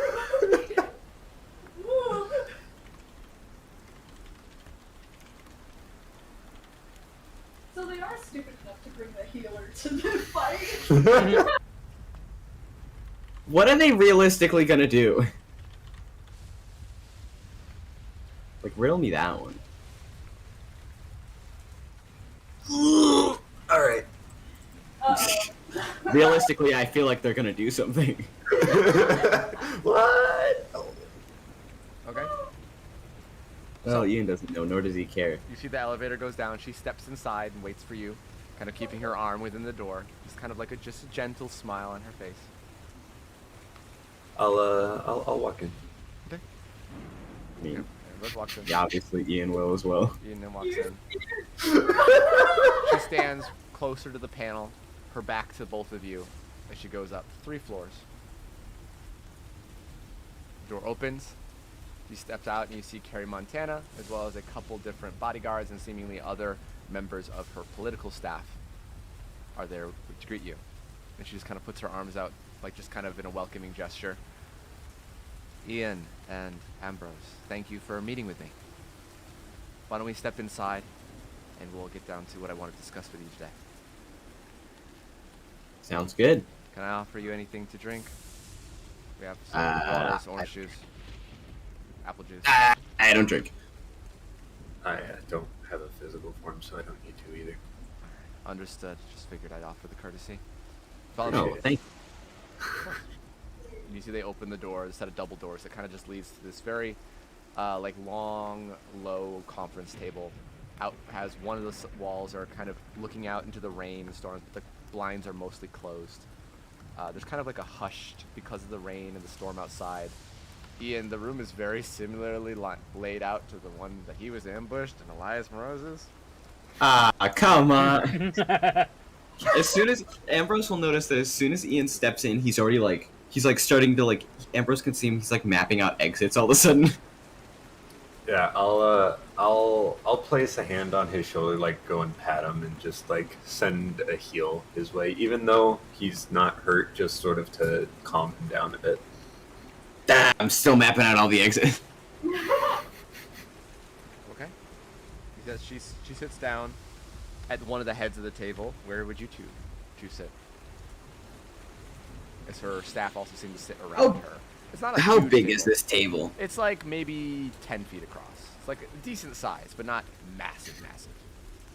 I mean, it doesn't really matter where I sit. I'll be able to hear her either way, but I will sit relatively close to her. Obviously, not like the seat next to her because her yeah is there, but I'll be nearby. Yeah, pretty much the same with Ian. He probably they'll be So sitting like by you'll each sit at other. like the middle of the table. Yeah, not on the other end because it's too far, but not like too close because that's weird. I'm actually gonna stay in the elevator and listen in. Ambrose's like, you know what? I think I'll stand in the elevator. It's gonna close. I'll know what you're saying. So, as you two are sitting there and she sits down. All right, let's get down to this. I've done a bit of my own investigation on everything that you've shown and said about Clarity in the past. I will say, first off, with forthrightness, that I did not know anything about that sort about her. I only knew that she was taken for a period of time by Elias Morose and was then saved by your group. So I didn't think I had a reason to not trust her, especially when she was saying such inspiring things about what the future could be if we really push for this. She gave me some things to say and different methodologies to think about, but I did not endorse any of them without having my own morality in mind. I wanted to say that forthright and foremost to make sure that you know, at least I hope you will believe me in saying that I don't want anything to do with someone that would try to manipulate and harm top heroes like yourselves. I mean, I personally believe her, but like I'll just throw an insight out there. Yeah, I was also gonna do that. Go for it. 21 for Ambrose and a beautiful nat 20 that I definitely am gonna roll. No. Yeah, no. Okay, I'm gonna message soon again. Dang! He gets to know all those secrets. It pays to be skeptical. I mean, I'm skeptical too, but like... Yeah, but like, you suck. I'm just not as good of a skeptic as you. You're not skeptical enough. So Ian, she seems generally pretty honest and earnest. Ambrose, you're kind of getting that to an extent as well. To an extent. Plus whatever you got messaged. Yeah. But she kind of leans back a little bit after she had kind of leaned so far forward. She kind of collects her thoughts for a second. So, with what you had sent, I had then gone and talked to Clarity, and she has hence fallen ill, from what it seems like. From what it seems like, what the doctor's reports are is a fever, and just having a hard time with fluids and consumption. At the moment, they're still waiting for a diagnosis, but I also have more of a direct investigation going into these things as well, using the footage that you have to make sure that none of it is falsified. In the research and investigations we've done so far, it does not seem to be the case. So I thank you for bringing this out in the open. But one of the things I do mean to ask the both of you today is, I have put you both in a position that was maybe a little bit unfair of me to do so, but I would want to continue to support what you all stand for as the Motley Misfits. Is you haven't done anything wrong by Arbale City. From anything I've known, they've been there. Anything that did seem wrong, anything that was against you, had come to light eventually to prove that you were in the right. Even things you've done outside of Arbale City, and from what I've heard about from my contacts and sources in Kokera, and the impressive job of bringing the former peacekeepers over from Karana. That's not an easy feat. So, I would want to say maybe not a direct pull like it was so forcefully doing before with Clarity, but just a general consent of approval. Me of your approval, and you of mine. Because I still believe I can do good for this country. Because I have worked in this city for a long time, and while I haven't done the hero work that Thalia Basic has, I have definitely tried my best to make sure the police force and laws and things were compatible with heroes, and compatible with the good work that you and many others were trying to do. And while I know haven't been perfect and I haven't always been popular, I do think I can still do at least some good for my time as president if I make it through. It's close right now, but with your help, I believe it could definitely get the edge that I need. That's partially why I'm asking you here today. And I'm here to answer any questions. I don't need an agreement. This is meant to be a discussion. Can I have been watching all of that? Yes, you can. Thanks. Do I trust him? That's you can Perfect. see. You can see. Oh, yeah. I made it so you can see. You can't necessarily hear. How well can you read lips? Oh, I can't Ashley, hear. roll your perception. Uh-oh. Oh, boy. Gotta make it all complicated. I feel like she wouldn't actually be that bad. But Well, I see. didn't want to make it complicated. I was trying to make it simple, like you You could see get a through my large eyes. majority, and you can just see from her body Body language that it language, seems like she yeah. is definitely wants what she wants in this instance. I don't trust her. But she really trust that. is. Okay. She seems to want to do good. So, feeling, am I able to tell Ashley is looking through my eyes at the moment, or is that something completely separate? Say again, sorry. Am I able to tell that Ashley is looking through my eyes, or is that just like disconnected? Only she can. You just know that there is a connection. You don't know if she's looking or not. All right. Well, either way, I did plan on looking across the table and attempting to read her aura, and I didn't know if that went through. Ooh, because I'm seeing what you're seeing. Yeah, that one would go through for the time being. I've never seen this. You don't know. Ashley might not know what the colors mean, but Yeah. But that's interesting because I don't know what the colors mean, but that means Ambrose is checking, which means Ambrose is just making sure, which means I'm not wrong to be a little distrusting right now. So I'm like, oh yeah, they're doing good. Okay. What color do I see? Okay. What color does he see? Well, you and him both see a bit of violet, a bit of blue,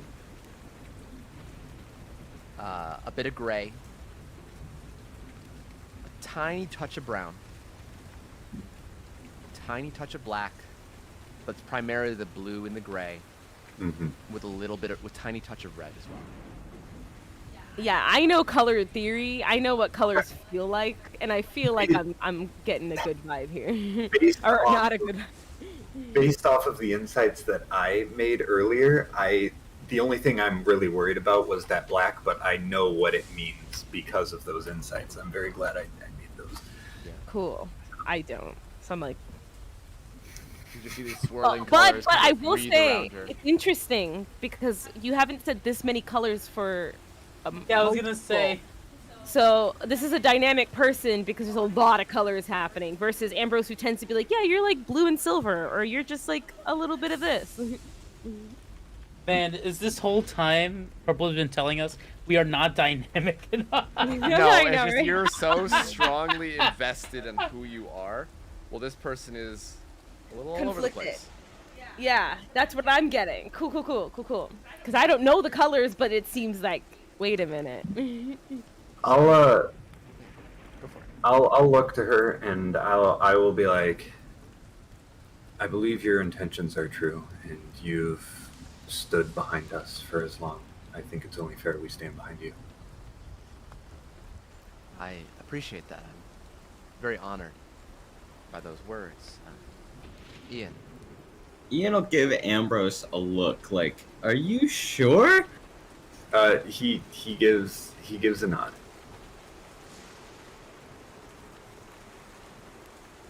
Ian will then look over at her and be like, how much contact to Clarity have you had recently? I've seen her twice. Once directly after your live stream went live, then got taken down. And then once again to talk to her personally and also see how she was doing medically. Because while it's still not an ideal situation to be around her, I'm sure, considering what she can see and what her powers might be, I am still invested to see if maybe she could have a turn of morality. While I don't want to work with her, if you say so, then I will definitely continue to keep my distance. Why do you ask? She's very persuasive by nature. I've worked with my whole life with very persuasive, or at least think they're persuasive people. Yes, but not everyone can see the conversation before it happens. Yes, but with going that in mind, I definitely have an idea of... I can think of very much what I'm going to say. And she knows that I'm going to say those things.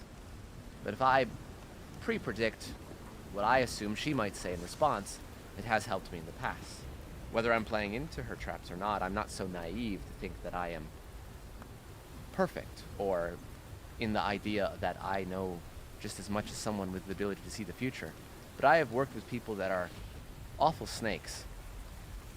And they're just waiting to we bite all you. have. Yes. So I think we can relate on this.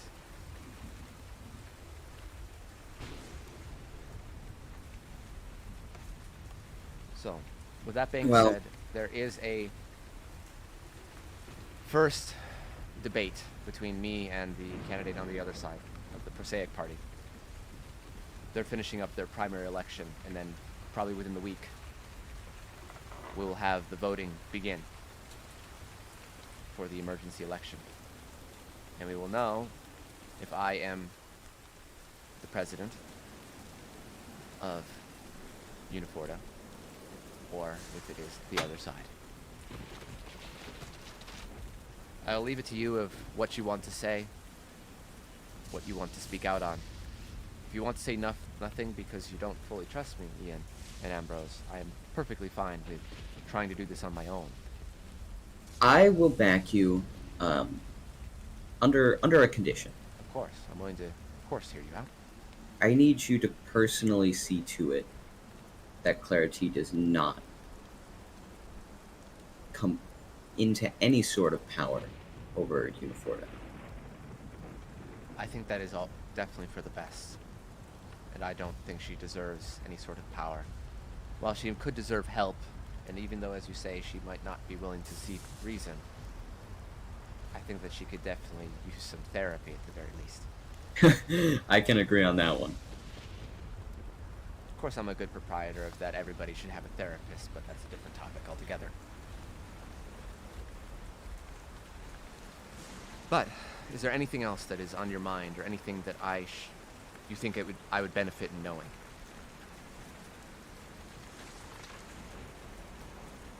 She definitely knows we had this conversation. She does. Oh yeah. Interesting. She knows that we had this conversation. She knows what you ate for breakfast this morning. So she's watching me. She can watch everyone, everywhere, at all times, with the exception of, like, a handful of people. Then, ignore my next question.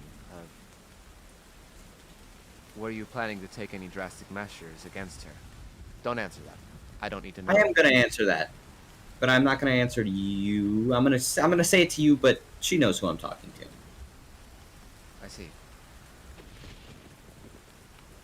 She's going to stay out of it, and I'm going to stay out of it, because we have bigger fish to fry right now. We can continue our little spatting contest later. Right now, we got to save the world, all right? Well said. I wouldn't say that with a little bit of practice you could be a politician yourself. You know, I mean, hero work's pretty fun, though. Perhaps when you're, well, I would say a bit older, but technically. I'm pretty old. I just don't look it. I don't know what the rules are running about cyborgs for president, but, you know, the world changes every day. Well, I wish you the best of luck. Of course, thank you. But it's nice to be able to clear the air. Absolutely. Thank you, Ian. Thank you, Ambrose. I think we're done. She kind of stands up. her staff also stand up, and the doors open behind you by another member of the staff. Wait, we should take like a picture or something, you know, and then we can post it on socials and. Okay. So as you're kind of posing for the picture, both of you roll a perception check. Elven ear or perception? Perception. In this case, it's sight-based. That's exactly what they've been waiting for, a picture to get your guards down. Oh please! Like Ian ever lets his guard down. So you see that as you pose to take the picture, there's this kind of moment as you're kind of posing, getting the camera ready, as you hand it to the staff. There's just like this air, this buzz, and then lightning strikes near the building about 80 yards away. That's it. I'm going to use energy sight and look off in that direction. See if I can tell if that energy formed from a specific point nearby, or if it. Seen this shit, dude? I'm in the kitchen like, oh fuck, oh look, he's looking. Just Oh, high that's as fuck, interesting. tripping out of her mind. So, Amber, she's like holding her arm like. Roll me Yeah. a faith or religion, please.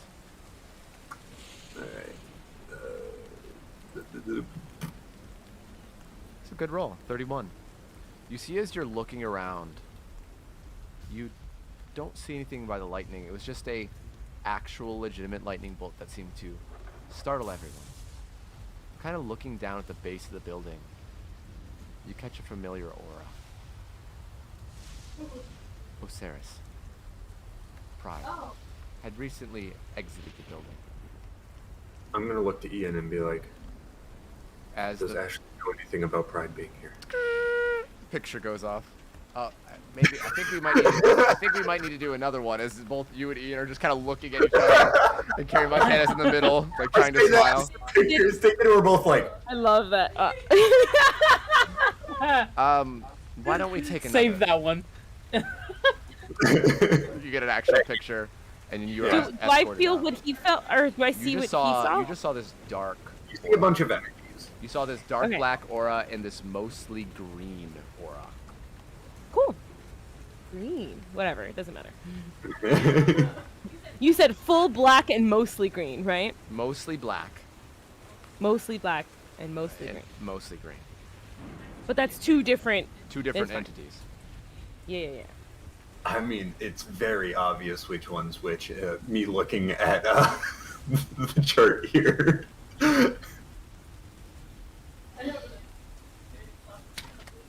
Ian will be like, once they get out, Ian will be like, should we go after him?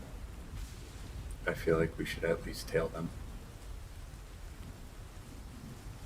Ian's gonna activate stealth mode.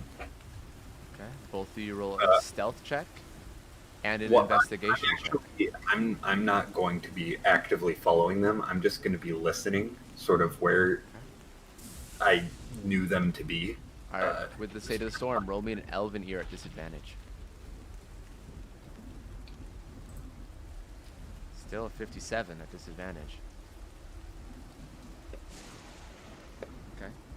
You're listening, you're focusing through the storm, and you point down the street. And you see that, Ian, you catch it just briefly as you kind of slide towards the building to not be such an open silhouette. You see the car, this black limo that they start rolling away in. All black tinted windows. Can't even see through any of it. I mean, I'm gonna keep pace with them. Okay. Rolling a stealth, you catch up to them. Ambrose, are you gonna try to follow Ian or no? I am going to.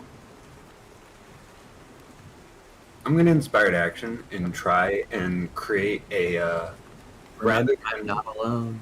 Probably. than a portal, I want to create a rift next to Ashley using the soul print and just step through. Okay. Roll me a faith or religion. Alright. As you are using an Pulling all the action to do stops this. today. 33, pretty good roll.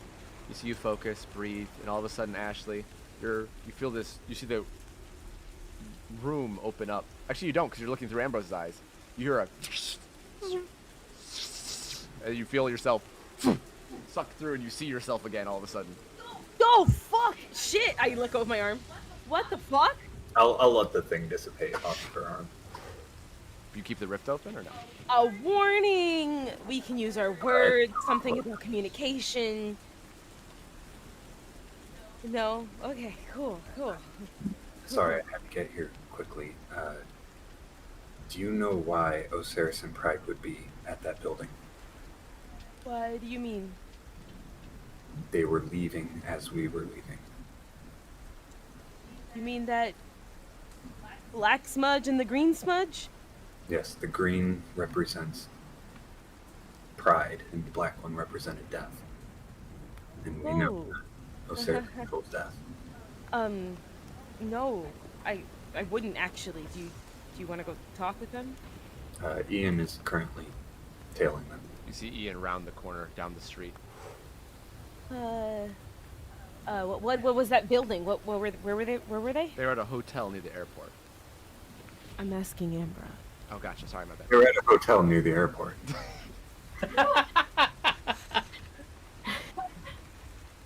Why would they be? And no one else walked out after them? Ambrose and Ashley would also know the only people in that hotel is Carrie Montana and her staff. As far as I could tell, no. Carrie didn't seem like she knew anything about it. Listen, I know I tend not to trust most people. And you obviously were looking into things back there too, but why would she need to talk to them?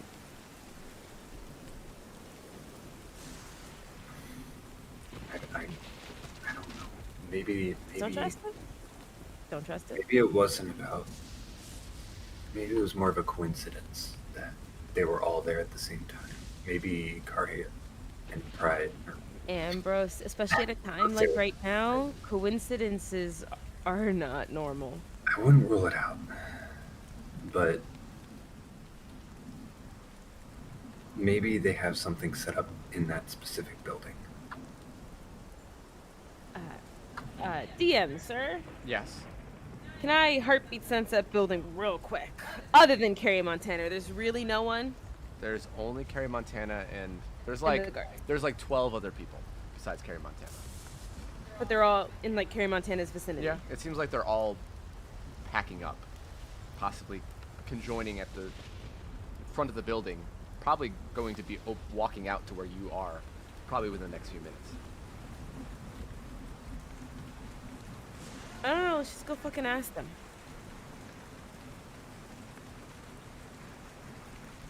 I figured if anyone was to ask, it'd probably be best if it were you.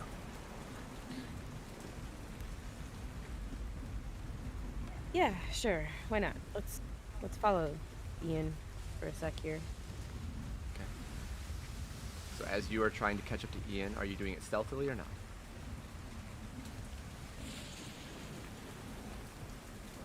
We're a pretty stealthy squad. I'll I say don't starting. What?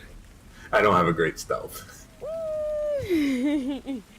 I will say that maybe it's not her intention, but if Ian is still trailing in a stealthy way, she will too until she reaches up and then breaks that stealth to be like, oh, hey, what are you guys doing here? Like, to walk.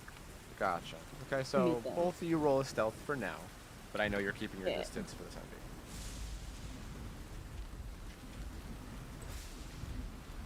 19 for Ambrose and 21 for Ashley. Okay, so you see that Ian, as you are trailing them, they're heading down further and further, and so you see them heading back into our town from the airport, and you see that without much of travel, Ian is pretty sure they're probably going back to the office building that they seem to own now.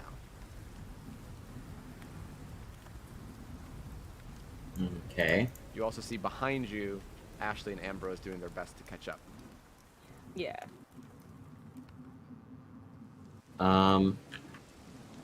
Well, kind of, I mean, they can catch up, but, like, I'm gonna just continue to follow them, yeah. Okay. I want to catch up, kind of give Ian a look, and then catch up with actual Kari and Osiris, kind of being like, whoa, whoa, like. They're in their limo at the moment. How are you going to? What are you going to say to Ian? And what are you going to do to stop their limo? Nah, then I don't want to stop their limo. Okay. You do catch up to Ian enough to talk to him, but still not give away his cover.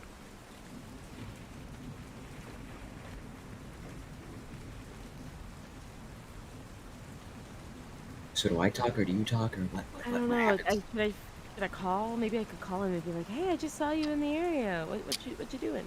Yeah, that's discreet much. Yeah. Well, I'm not trying to be discreet here. Got fucking portaled into this situation. I feel like I should just be blunt and honest.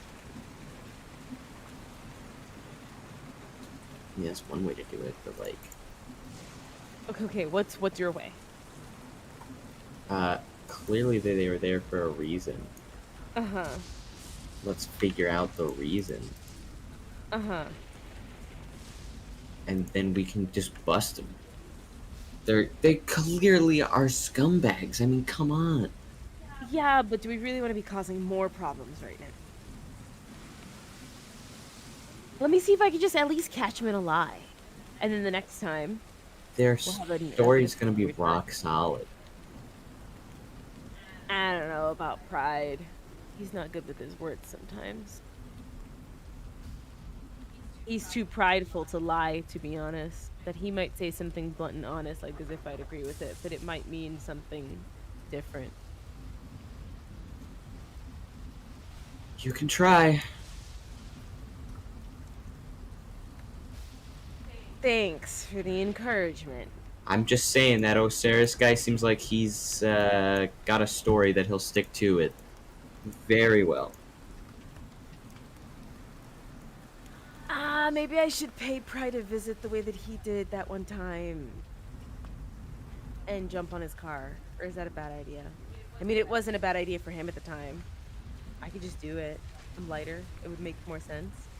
Would Osiris freak out? Would I put myself in harm's way? Nah, I'd be fine. Ambrose, you caught up to them at this point. You're hearing the whole thing. Ian's just like, make up your mind, woman. Oh man, I really gotta start working out again. You guys are so fast. It's not that you need to work out, it's you need Jesus. Robot body parts? Or a demon? Either or. Robot body parts would make you faster though, just saying. So, what? Alright, I'm gonna go jump on their car. Sorry, what? Yeah, she's gonna go do stupid Roman things. acrobatics. Well, no, I'm like waiting to see their reaction before I go do it. Ian said you do stupid things. If I've learned anything from you, Ian. Just saying. And then he's gonna throw her. Okay, keep going. Roman acrobatics with advantage.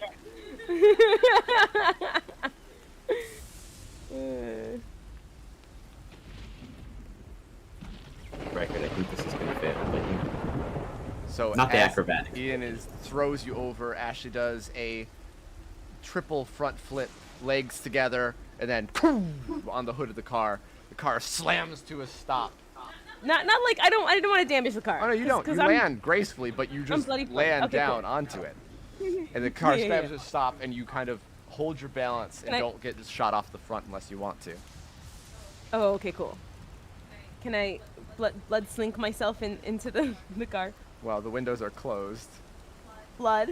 Yeah, and it's a sealed car, so you see the window does after a second into the back seat. You see that you are in the back seat of the car. Actually, it's kind of like a big central area, and the car drives itself.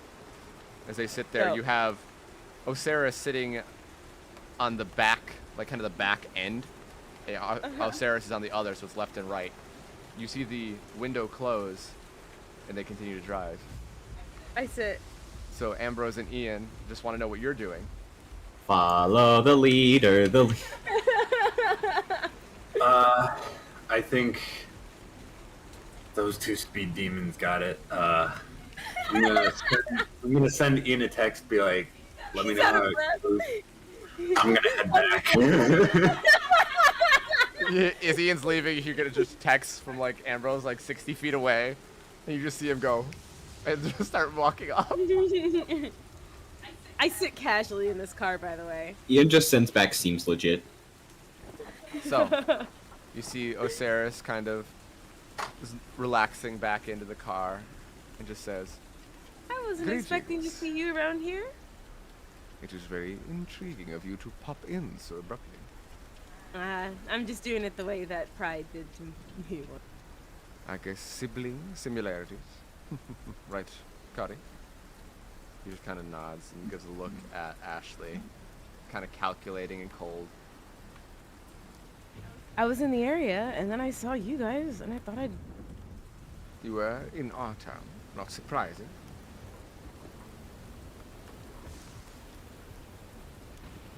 What? So, what were you guys up to? Come on. We're up to a bit of our usual day-to-day business. Is that really what you are here to discuss? Our business? Of course. It seems like you guys are being pretty successful. We are. Come on, lay the deets. This sounds exciting. You guys are making your way downtown to corporate buildings in our town. That's exciting. Corporate buildings in our town, no. But we have made some travel around, speaking with some individuals that happen to be in the area, and doing as much networking as we can. Networking. You don't look to me like the kind of guy who enjoys networking. No one particularly enjoys networking, except for a handful of individuals. However, it is very necessary to do, wouldn't you say? Fair. I enjoy talking to people.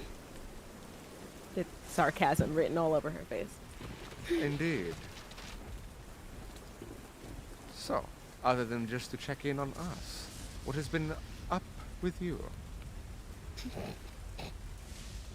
What is up, my dog? Yeah, literally, yeah.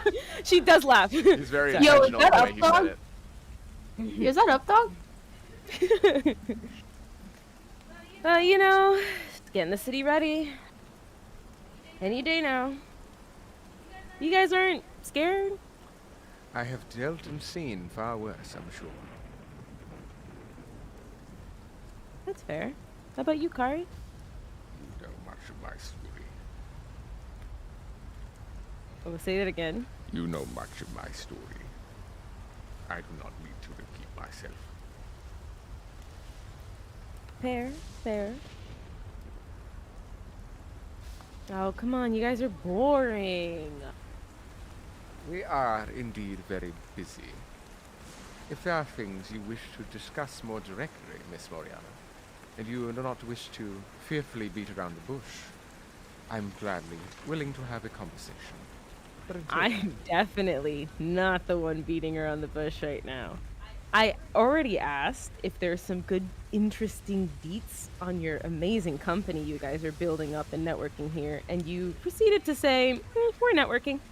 I'd love to know. that is what we're doing. We are networking. If you want Okay, to who are be you more talking to next? specific, who am I talking to next? There Yeah, is yeah, a where you guys heading? businessman that is flying in for a conversation with myself and Karin, named Armin Drotter. He's a tech company by Arc Enterprises. I know Armin. He's actually very helpful in a lot of our financial stability of Arbel City. Indeed. That is why I wanted to talk to him, get to know, shake hands. You're talking to a bunch of CEOs then. Of course.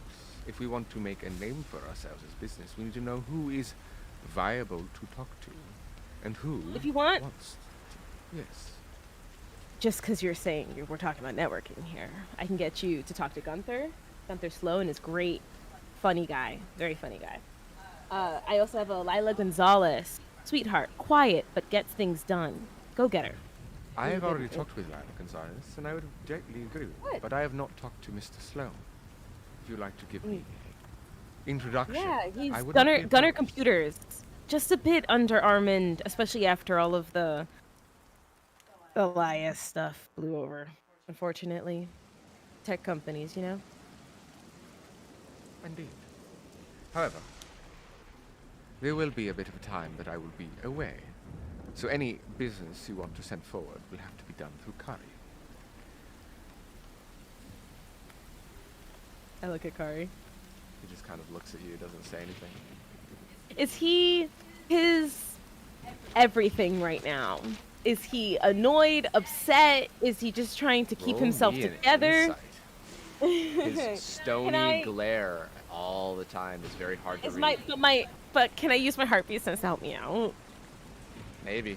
It might not help you any. His heartbeat is very level, very normal, like a panther. You see that, despite that being a really good roll, he is just looking at you, watching you very closely, but he's also watching seemingly every word Osiris says just as equally. Interesting. He is watching like a hunter.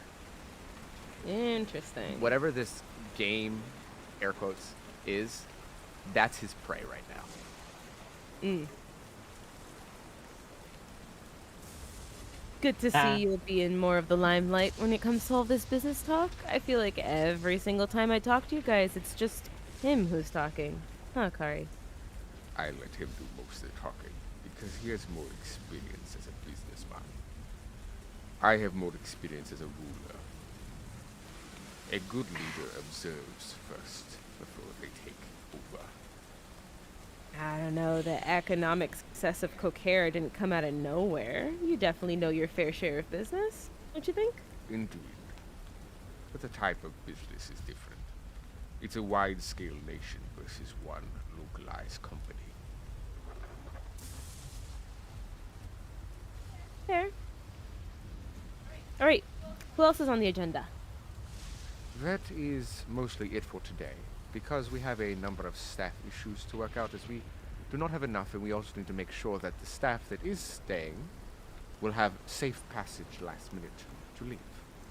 So we are trying to get a private jet to get the last ones out in a safe amount of time. Admirable. Of Taking care of course. your employees. I mean, if we want to one day procure hero licenses, we will want to make sure that we are upstanding individuals within our Bell City. Yeah, not bad. Hero licenses. Talia told me a bit about that. Did she now? And what did you say to her? I think she just wanted to know because you guys are so closely tied to us. If we'd back you up on that. And what did you say, Miss Moriana?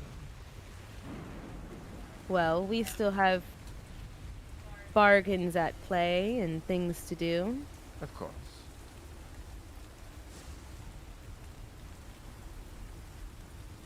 He just looks at you, like waiting for you to continue.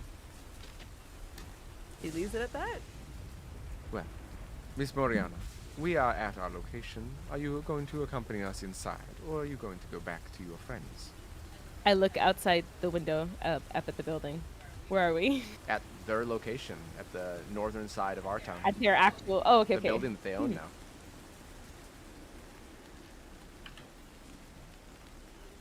Give me a second. Caroline's thinking. They're both staring you down in their black suits, black gloves, and black ties. Kari's black dreads with the white ones with bits of gold. I've been doing my fair share of making sure citizens can get in and out of the city properly. Why don't I help you out for the rest of the day? Make sure your employees are all right. You guys can give me a tour. You know. If that is what you wish, it will not be the most interesting work, but work with someone I know personally is always done better. Feel free. He steps out and holds the door open and gives you a hand so you can easily step out. As you touch his gloved hand, there's this ice-cold chill down your spine. It feels like actively something grabbed your spine. Or from the back. She will shiver. Which is not normal. Kari follows out behind you. And you walk up to the big, imposing building. Oh, come on, Kari. When's the last time we got to hang out? I've been hanging out so much with Wrath, it made me miss you. Sarcasm. All sarcasm. He ignores you, walks inside, ahead of Osiris. Oh, come on! I am gonna catch up with him. You see Osiris puts a hand on your shoulder. Ooh. That same chill. You almost hear a in your ear. You're not sure if you heard it or not. Miss Moriarty, please give him just a moment. I know you mean well, and I know he is a sibling of yours of a sorts, but he is going through a very rough patch of his life after he's been uprooted from his home for so long. He and I have talked quite immensely over the past couple of days, so please give him some space. Noted. And he Don't ever touch me again. Of course, he relinquishes his hand. I'm sorry to cause you such a fright. He walks ahead of you inside. Ashley, roll a perception. Oh boy. What am I getting myself into? Hey, you did this to yourself, so... Absolutely did. Sleepy Carol was best, Carol. Caroline, why'd you say that? Caroline, why'd you do that? I'm so upset at myself. I love it. Because it's what Ashley would do. Alright, with a 24 perception, you notice that there's a slight area around Osiris. The rain doesn't seem to land. It just seems to part around him like he has a slight or an invisible source acting as an umbrella. I don't like that shit. Go slaves. Go slaves. It seems like there's almost this white mist seems to float around his feet as well. Maybe it's just the rain because it's coming down so hard. It almost is like Ashley's mind is playing tricks on her. My mind doesn't play trick on me, though. I'll note that. Oh, fuck. You're looking around. Ian, roll me another stealth. Ashley, roll perception again. Actually, no, we can keep the 24. Yeah, I was gonna say, I'm like, I'm already focused on something else here. A stealth? Yes. I was You like, moved wait, up a where? bit. I was like, wait, where's my stealth? And I was like, oh, it's because I'm looking in speed mode. That's why there's no stealth. 43. You see that as you approach the door, kind of like there's this large like front area that comes out a bit of like the architecture and covers like good 30 or so feet from it. Ashley goes under that awning and towards the doors, Ian, and then she goes out of sight. But you know where she's heading inside. What do you do? I'm gonna follow. How do you follow? Stealthily. All right. How do you approach? How do you approach the glass front of the building? It's all just glass doors and windows, wall to wall. Listen, Colin. I mean, I don't know if you know this, but I became a wall once. I know. You're also rolling against Kari again, and Osiris. I'm gonna inspired action. Okay. And adaptive form. Uh-huh. Forget that. I want to do reflective form. Gotcha. Go ahead and roll your concentration or focus, and I think I know what you're doing. Invisible. A cloaking device of sorts. Concentration. Invisibility cloak. Focus.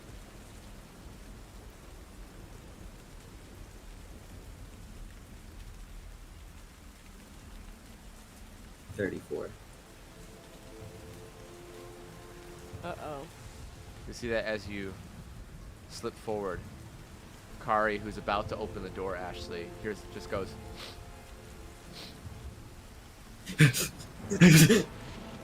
I look around too.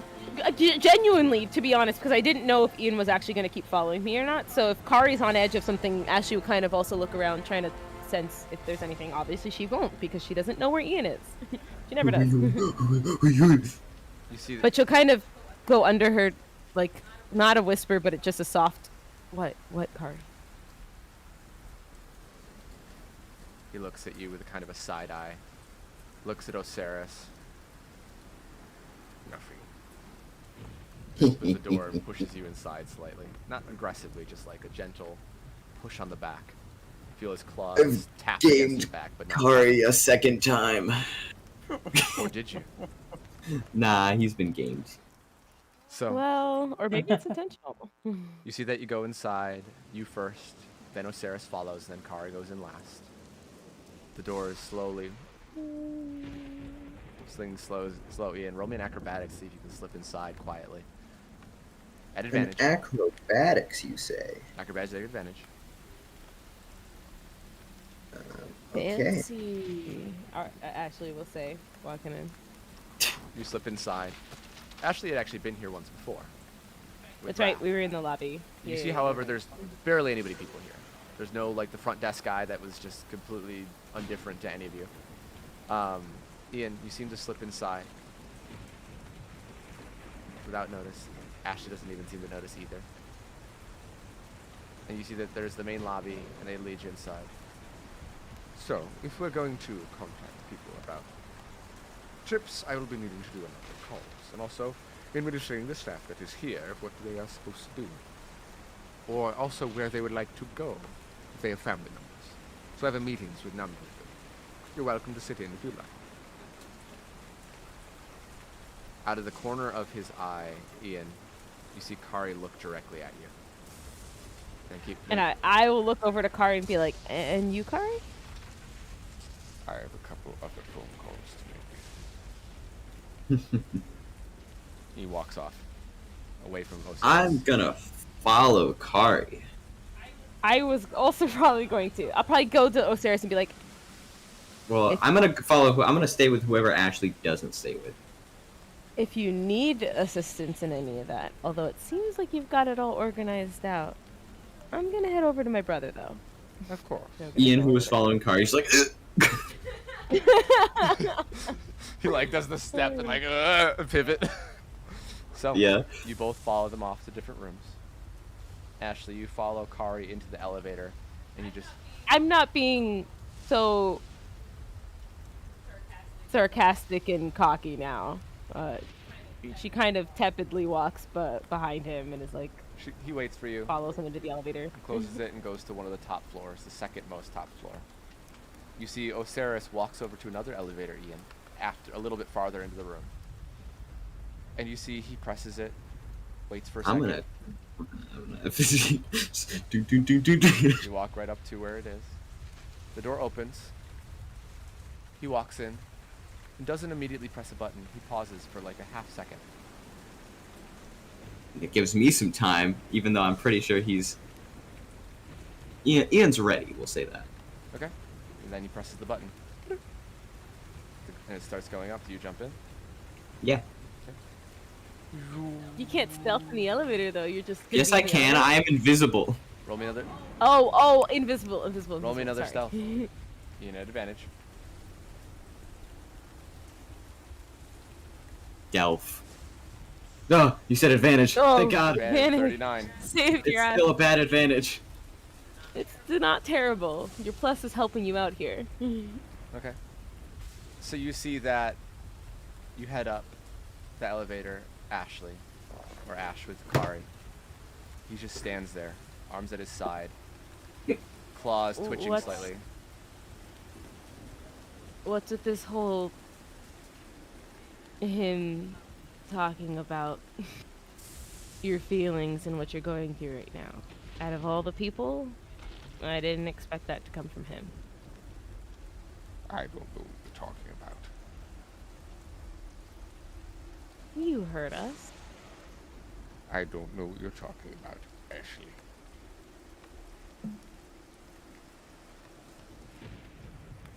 You're here to watch business. That's all. I'm here to hang out with you. I'm working, not hanging out. Go find Wrath if you want company. Is that jealousy I hear? There's no jealousy here for that deadbeat. How you calling him a deadbeat? No, genuinely, I don't remember anything, so... He was always the one that would sit around and wait for something to happen, and take the spoils of whatever anyone else worked on. A bastard. Well, that's not the Wrath I know now. He seems to have changed a lot, especially after being away in that sword for so long. That kind of shit does terrible things to your head. Although I don't know if you know that. I wouldn't know, not for very long, and it's been thousands of years since I was in my object form.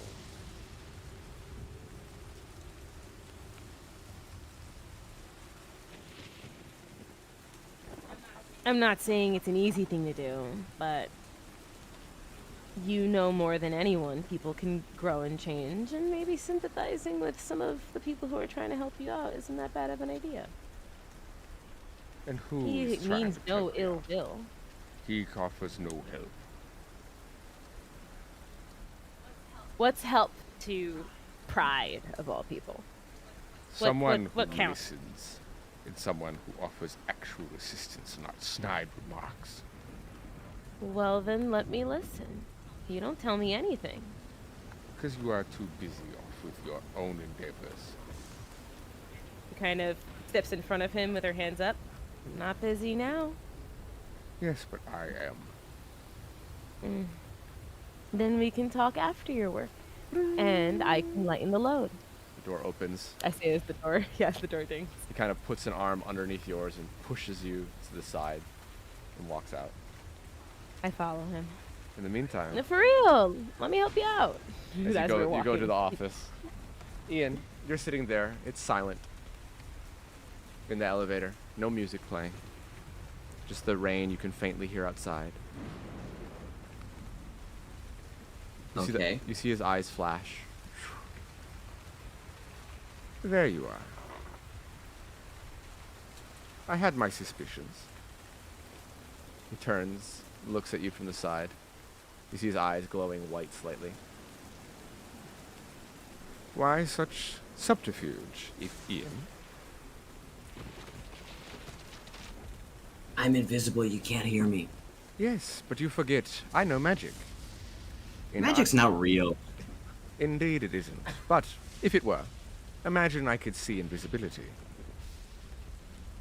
Technically, this isn't invisibility. I'm just having everything. You're having the light Explain it. reflect around you, and that's how the same way invisibility spell works.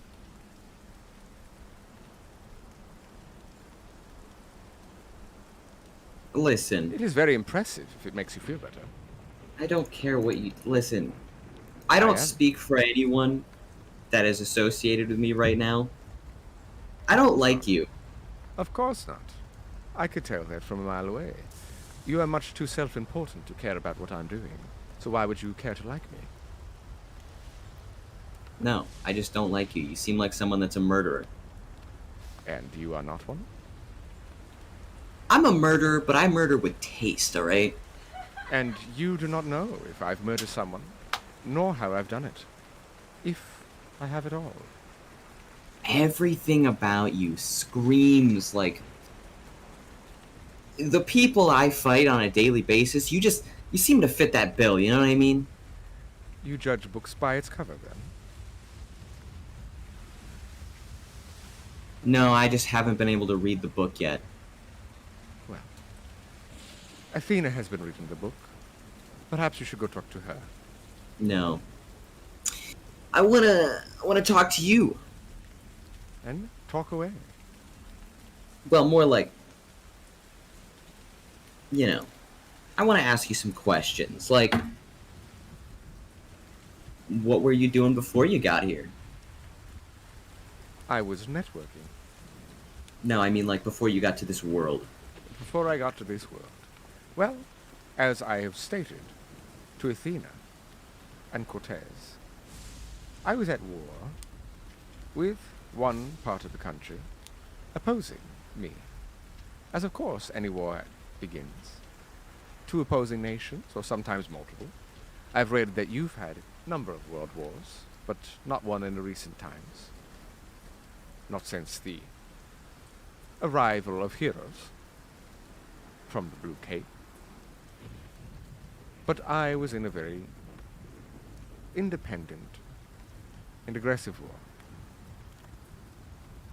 I was trying to save my homeland from those that wished to take it over. But it was very much at a stalemate, because there were individuals, one of which I was related to, sent that book over into this world. And I had spent many, many years learning how to get over, but with some help I was able to figure out how to teleport over here and retrieve it. Well, not retrieve it yet. The deal still subsides.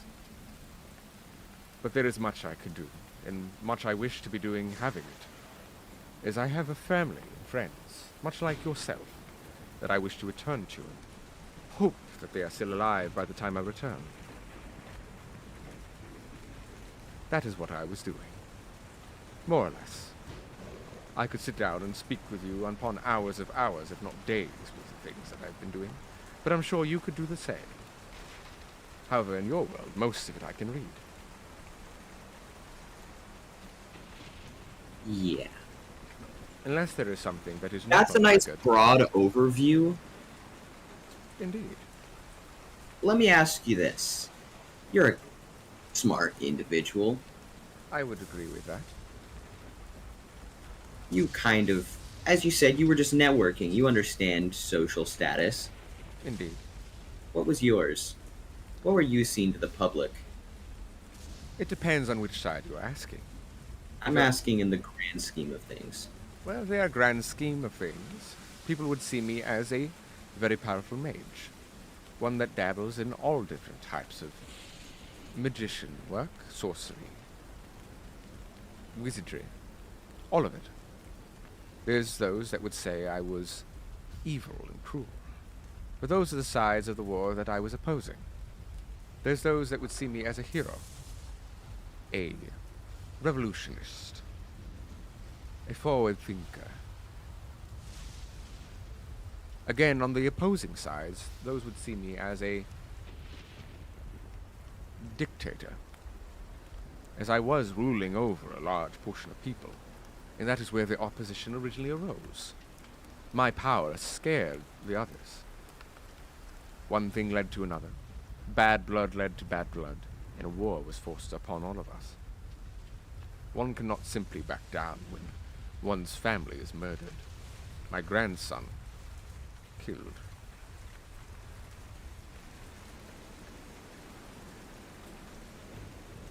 What type of magic do you use? As I said, I dabble in all types. That's not an answer. It is when you know every spell in the book, and you've wrote about half of the spells on your own. I'd be able to show you more if I had the book, but alas, I do not.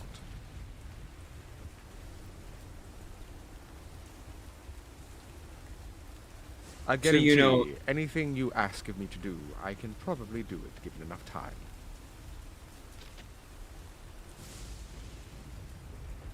So you can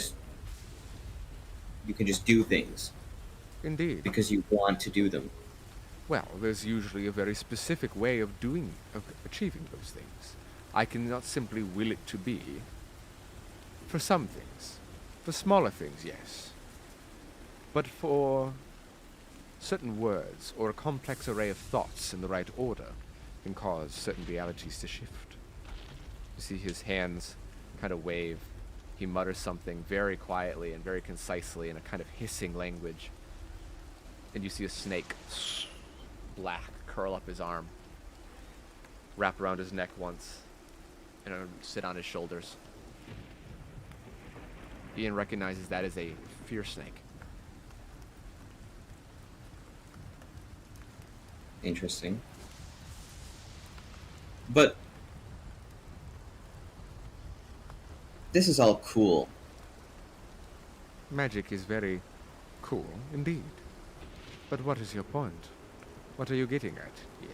I'm just saying, I've had many, many years' experience being a hero. Indeed. I've come to be a pretty good judge of character. And no one is denying this fact. Why don't I trust you in the slightest, then?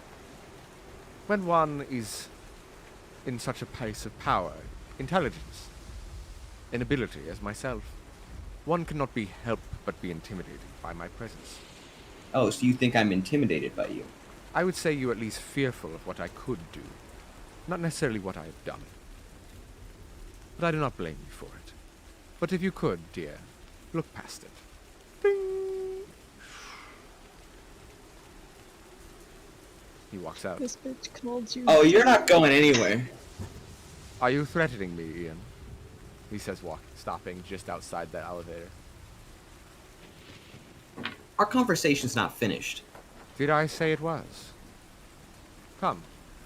He walks into the room a bit. What? I hate this. I hate how clean he is with his words. He's a fucking bitch. Disgusting. No. Disgusting. It's great though. I don't know what you're talking about. I've made my conclusion. Then would you like me to send the elevator back down for you? No, I just want to say something to you. Of course, the floor is yours. You are a snake. You know that, right?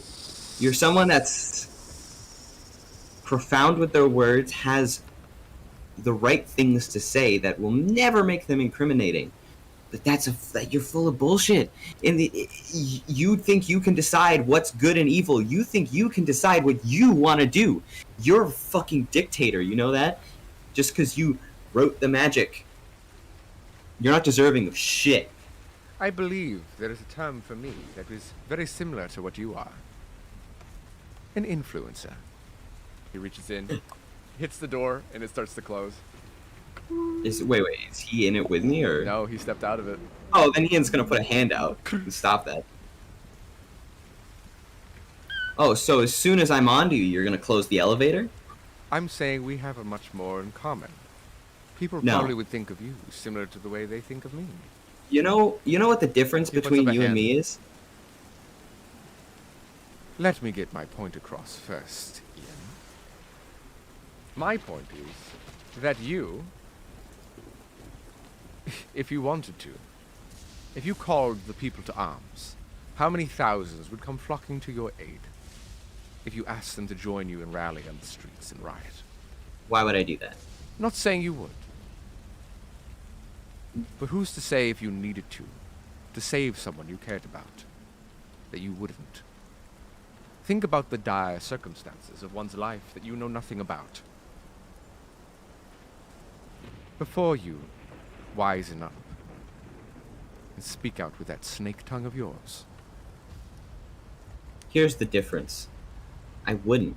You know why? Because I don't get to choose my place in this world. Just because the people have appointed me power doesn't mean I get to abuse it. And you choose who lives or dies just as much as I do. No. Yes. I try and help people live. I don't choose who dies. What about Elias Morose? He was choosing who died, so I helped the people live. By choosing him to die. It's a way to look at it, but I don't decide who. I'm not a judge, jury, and executioner. What about Clara T, the attempt at her life?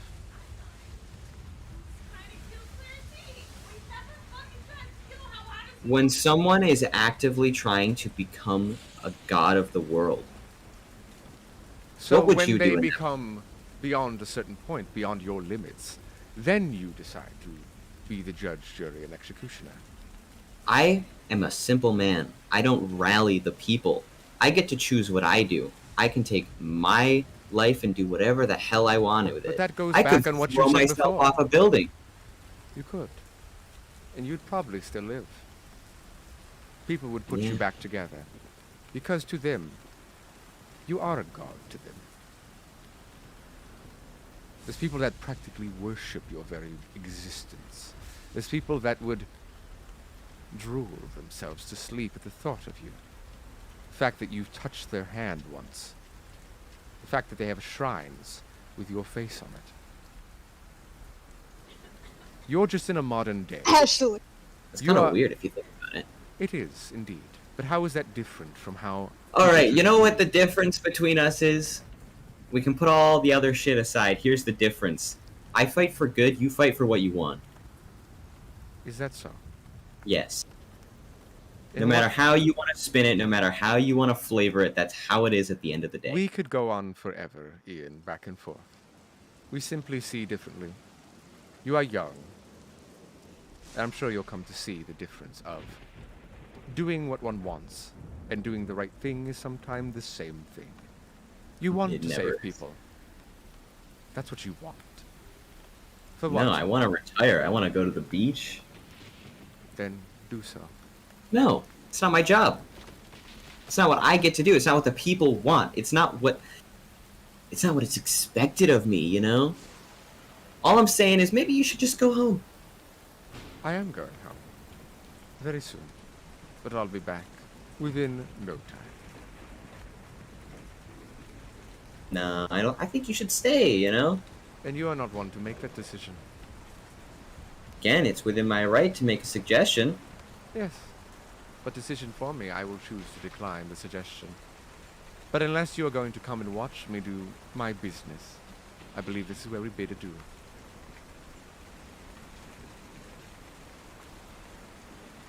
You're back. I don't need to. He walks away. He's gonna jump out the window. Have fun fixing that.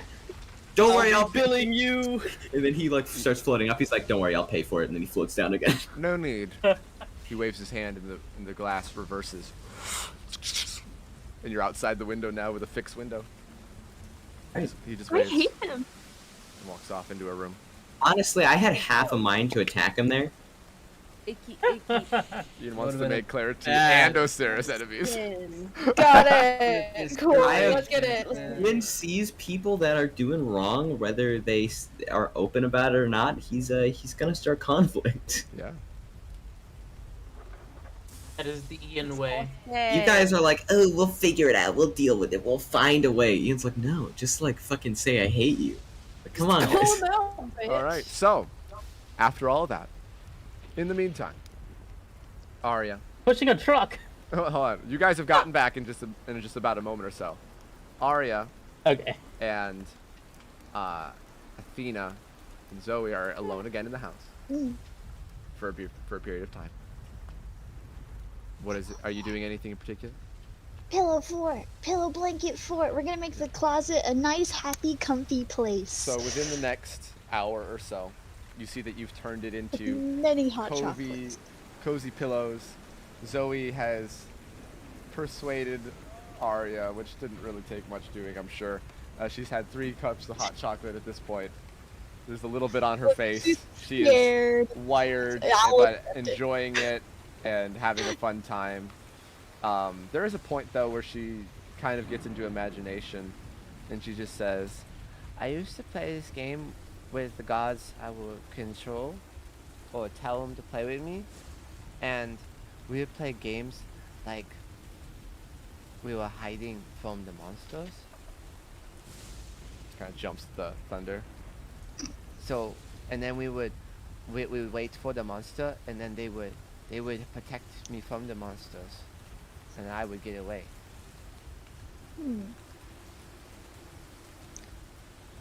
So you want to play that game? Yeah. Do you want to be the protector or the monster?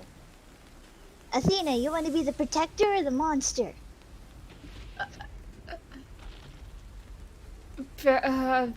Protector? Alright, Okay, I'll okay. be monster. Okay, I'll be a. Do I have to like wear anything, or do I just have to pretend to be a monster? Just pretend. Just pretend. Okay, okay. You gotta Wait, growl. do I just get out of the closet, or like? Yeah, and then when you come Okay. by, the protector has to stop you so I can run and hide. We'll all be out of the closet first, and then when So you we'll come, be- I hide in the okay. closet, and then the protector Okay, distracts okay, you. okay. Okay, and then you distract. Here's a little point to Athena. Athena's like listening to this, like, What the fuck? So you see as the game starts to commence, there's just like, she just pretends to talk about like basic stuff, like of just food and things like that, waiting for Arya to come along. So how does Arya enter as the monster? My god. She's like outside actually thinking like, oh no, how do I do this? I've never been a monster. I've only been the princess. You know what? Here's what we're gonna do. Princess monster. Yeah, exactly. No, so Arya, after like a little bit of contemplation, like takes a deep breath to kind of like calm herself down, but still a little bit excited. So she's gonna get on all fours, and well, first open the door so she can make this easier on herself, and then get on all fours, and then open the door, and then let out like a roar that's like not really a good one, but you know what? It's not enough to scare her, but it's enough to get like the message across that she's a monster as her little wings pop out as like for an effect. Are you good? You want to actually do it or no? You don't have to. Okay. I can't roar in a place. All right. So, as it comes in, you see Zoe goes, "Oh, protector!" and then she runs into the closet and closes it. I stand there defensively, like at Arya, like, is this how I do it? You see the closet opens. You have to distract her. Yeah, distract me or like hit me or like do something. You're supposed to be the protector. She's gonna like think for a second, then just like move person, Arya to spin around in a circle really fast and like, quick, what's over there? Arya's actually kind of dizzy. That's no fair! As I'm like stumbling across to the side of the room. And you see you play that for a little bit, and there's like Zoe actually laughs a little bit. Aww. And she comes out of the closet. Go. Play for a bit longer, and then you hear the grunting of Jeffrey and a scraping of metal. Oh, they're home.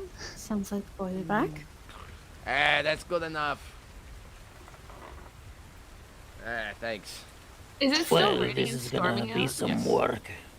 Yeah, it's all right. I'll figure it out. Whew, moving a truck is hard work. Yeah, thanks, Mom. No problem, buddy. Anytime. Don't you gotta get to your thing now? What time is it? Like 11:15. Oh shit! I gotta go. I mean, gonna rent the car? You gonna walk? What you gonna do? Don't we still have like a rent car somewhere?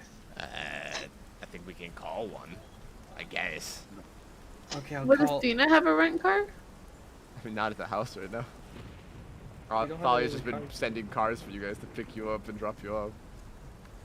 Bruh. Sure, we'll be fine if I what is it? Use my mop bucket. I mean, I can It's just carry for you if you transportation. want. Oh, don't worry about it. Why don't we just call for a rental? Oh, All right. I don't really know how though. I think it's one of these apps here. Oh, let me go inside. Hey, Arya! when you guys figure that out, I will He go calls check them on the scene. just inside the door. You could hear them like out the window, out the front of the house. Yeah. On the porch. He goes inside and just yells, Arya, how do I call the car thing? How do I use the app? You don't know how.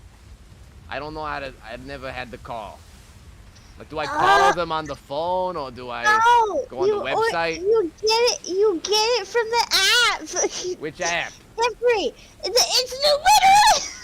I'm gonna like lean down to Arya and be like, I think you need to go help him. Okay, I'll be right back, Zoe. As I go down to help him with. Pass Arya again. You see that he's just like he's on Google, like, or what is Moogle? Just like the general Moogle app, not in the actual whatever the That's other one is. not where it Well, you have to go online to get to the app. No, you do not. You literally do not. We have the app right here. How did that get there? When I needed it for work. Why did you have? We had a car. Not in. Was I in Mirador? Not in Mirador. Why is it on my phone? Because I just. Sometimes I needed your phone, okay? Why would? Never mind. Listen, in case something happened to your truck. We got it back, by the way. Is it good? No. Oh. Okay. It's a complete mess. It's gonna take weeks, maybe months. I'm gonna have to ship it somewhere if I want it fixed. I'll have to fix it myself, I guess. I was like, I have to get more duct tape. You don't need duct tape. The whole Maybe thing's Ian has a metal. welding kit in his arm or something. You literally control metal. You could just do I it know, all I like- know, but like you gotta make sure things are gonna like not be too rigid in certain parts. You gotta make sure the You can make suspension. sure they're not too Wait, rigid. and the tire isn't made of metal. Oh, he got the tire, but Well, maybe I could buy a tire. That wouldn't be that bad. buying a tire isn't gonna be that difficult, Jeff. He looks over your shoulder at the app. Mop, it's gonna be 15 minutes before it's here. There you go. Also, you're paying for it, by the way. Okay. That's a lot of money. Okay. Not that much money. Right now, it's $350 Never mind, it's a lot of money. for a 20-minute, what is an Uber ride, essentially. Oh. As someone who takes Uber, that just hurts me. Yeah, that's awful. It's in the city, yes, but it's also there's like Less they're people. upcharging. The end of the world. Yeah. Just go ahead and bill me or something. What? No end of the world sale? Come on. Yeah, I'll write you a check. We don't. Okay. Do you even have what? Sorry, I'm not here. Jeffrey has a checkbook You know- from before. What the hell? There's no way those are still like usable. Yeah, they work just fine. Okay. Yeah, but All they right. still exist. Go ahead and do that. I'll just put that somewhere and then forget about it like for like multiple years. Alright, I love you as I give like Jeffrey a kiss. And be like, I'm gonna go up and play with Zoe. We were still playing monsters and protectors. That's nice. Well, you too. Gives you like a kiss back on the forehead. Kind of soaking wet sweater going into your face a little bit. And he walks back out. Come on, Mop. It's not even here yet, but he walked outside. You should probably get like dry set of clothes. Okay. It's fine, it's dry. Are you wearing like a suit or something, or you being the Silver Mop? Should I wear a suit? I don't know. Are you gonna be the Silver Mop or what's that? Steiner? Do you remember my name? I remembered. It just took me a second. Call you Mop. Okay. Fair enough. Yeah, I guess I can bring like a suit, but I might be Mop. I don't know how. And go get changed. You got like 6 minutes or something. Oh God. You go and change into a what suit? Or what does he wear? It's a very, very turquoise suit, with like pink patterns on it. I suppose, just has that. All his suits are just awful looking, but amazing. You see Jeffrey just gives you a look but doesn't say anything when you come back down. All right, I'm ready. I can see that. Yeah, no, right? This is my best suit. All right, we're heading out. Oh, so during that time, I did go upstairs. I wanted to check on Athena before I head out with them. Go for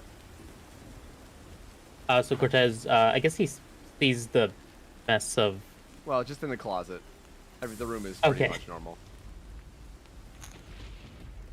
So I guess I enter, and then I see Athena and Zoe. Yes. Hey.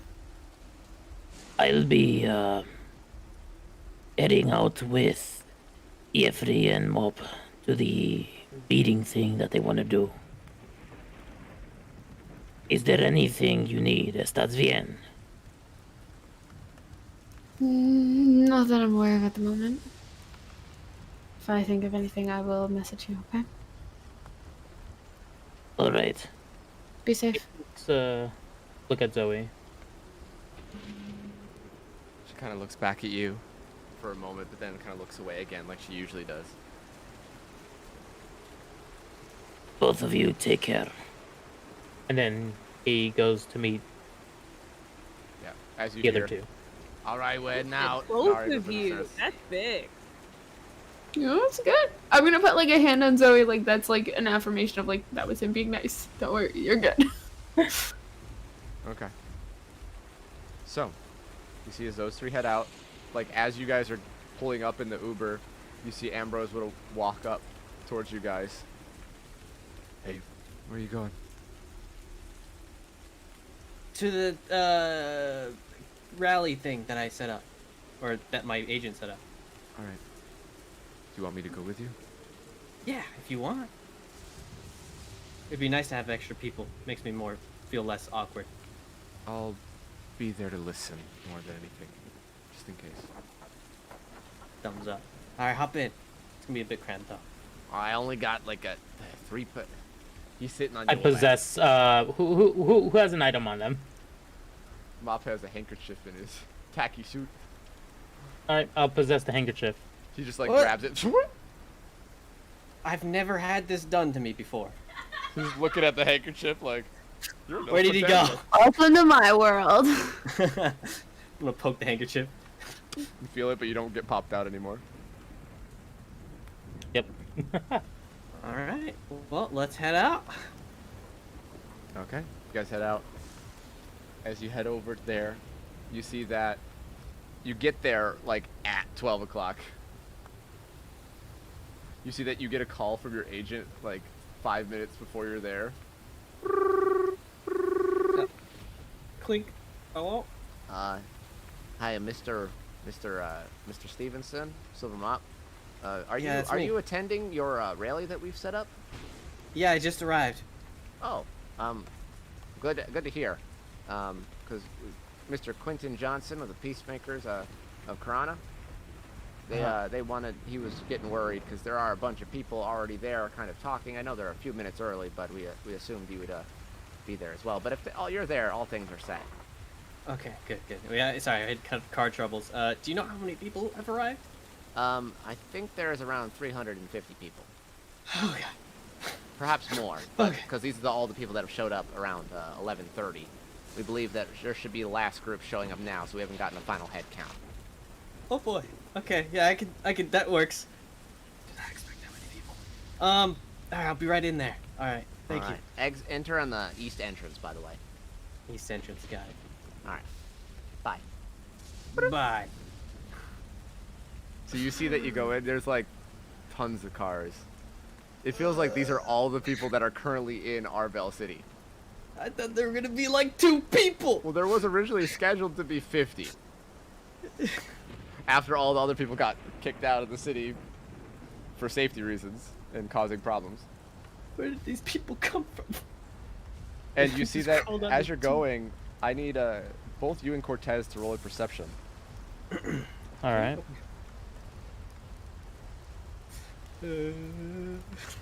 Nat 20.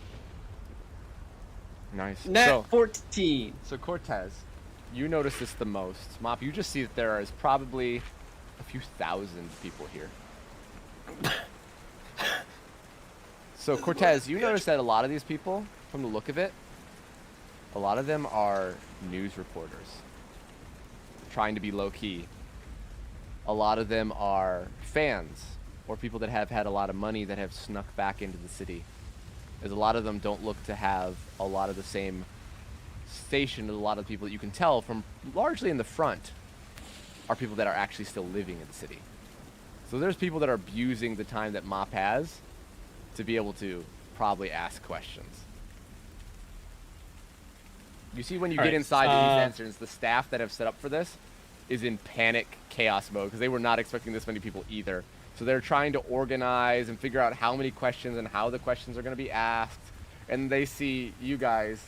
It takes a couple of them a second to recognize who you are in your tacky suit, and they go, "Oh, Silver Mop. Oh, thank goodness you're here." Okay, so there is in attendance 4,953 people. And we are unsure what to do because the original plan was to let each of them ask a question. If we do that, we'll be here for the next... If all of them take 2 minutes to ask a question and have a response, we'll be here for probably the next couple of days. I am possessed right then and there.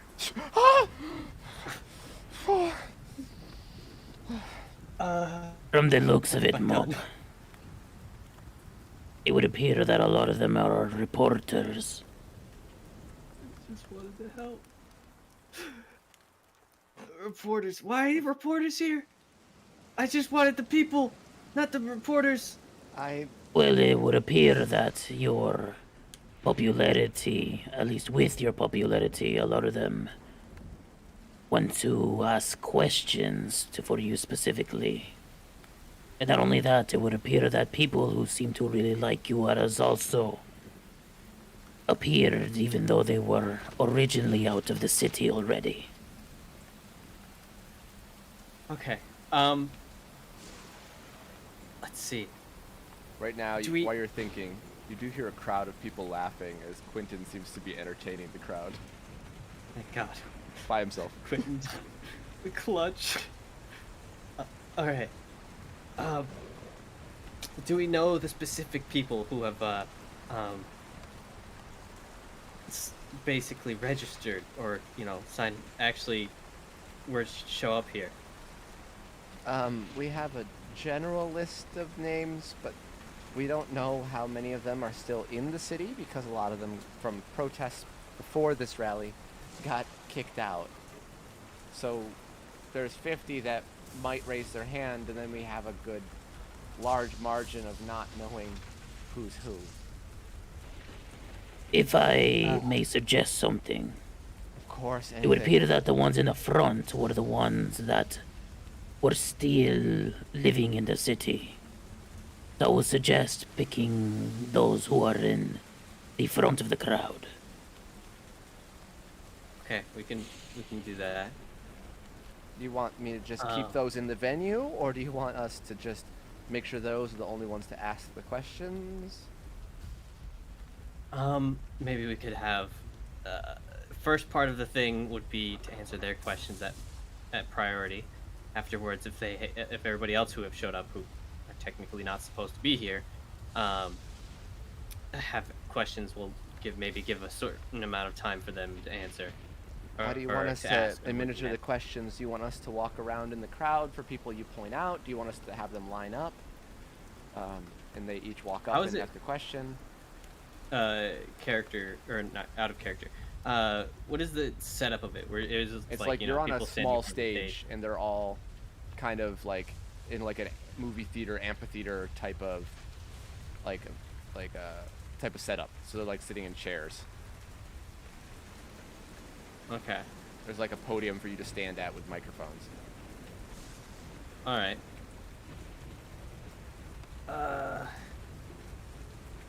Just tell me. Sorry, what was the? No, I forgot the question. The person asked what? They asked, how do you want them to administer the questions? Do you want them to walk around through the crowds with microphones, or do you want them to have them line up, or anything else? We can walk around with microphones. That might be better because then we can keep some control into this and not have people, line up and take place of people who are actually supposed to be here. Okay. We'll do that. Let's get you up on the stage in about 5 minutes. Are you going out like that, or as the Silver Mom? Which one would you prefer, or which Silver one Mom. do you think would be better? Silver. Okay, I can do that. Like there was no hesitation. Like before you even asked the question, she just goes Silver Mop. All right, transforms.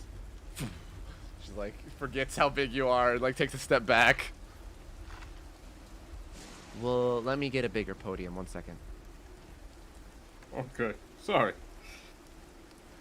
Give 5 How minutes, long alright? can you keep that form up? I don't know. We'll have to see. You said it very much like Barack Obama when he said, "I don't know." I know. It did I don't sound kind of weird. Bramapo Mama. Ladies and gentlemen, My fellow Americans. my fellow uniforms. Fellow uniforms. I'm here talking to you today about the state of our country. All I'm getting is Elvis Presley vibes. Why are you doing this to me, Purple? I thank you very just much. wanted 50 people. Yep. I'm getting. Nothing is ever as it seems. People aren't kind. They want your I attention. just wanted this to be a fun thing that I could do. It will be fun. So, as there's a few minutes go by, that anxious moments of countdown. You see that someone gives you a little timer, and someone's like ready with a cue card and standing with like headphones, ready to usher you on the stage. They mic you up, and they actually are able to put the mic inside the helmet, just kind of clip it on, like tape it on in there, and they do a little bit of a Oh, mic works. check, and the guy's like, all right, yeah, you good? Just try not to move around too much. Oh, all right. Should be fun. If you need anything, just give us a wave. We have people on site. Not that, you know, security should be a problem, but if you get overwhelmed with anything or people are causing problems, just give a wave. Got it. And then you see that Quentin goes off stage for a little bit, like when there's about 2 minutes left. He's like, hey, Mop. Hey, where you been, man? You alright? Yeah, car troubles. There's a lot of people out there. Kind of claps a hand on like your elbow, because that's about as high as he can reach. And just like, you got this, man. Don't worry. Just take a deep breath for me. Alright, so now you have an advantage and plus 20 on all charisma-based checks for the next hour. Hey, sick. Oh, that's clutch. He just feels like a kind of calm now. Like, the people don't matter anymore. It is just 50 people. Like, Mop gets the idea as, like, those 50 people are here. Those are the ones that he's going to talk to more than anybody else. The other people, while they're here, they can listen. But it's those 50 that really matter. That's the ones he's thinking about more and more now. Okay. So, Mop prepares. Do we follow him behind? Yeah, like they say you could follow behind him and kind of just stand and Okay. support. Help answer questions if Mop gives you the go-ahead is basically what they kind of do. And you see that you realize as you're about to walk out, there's like they give you, all right, 60 seconds, people, 60 seconds.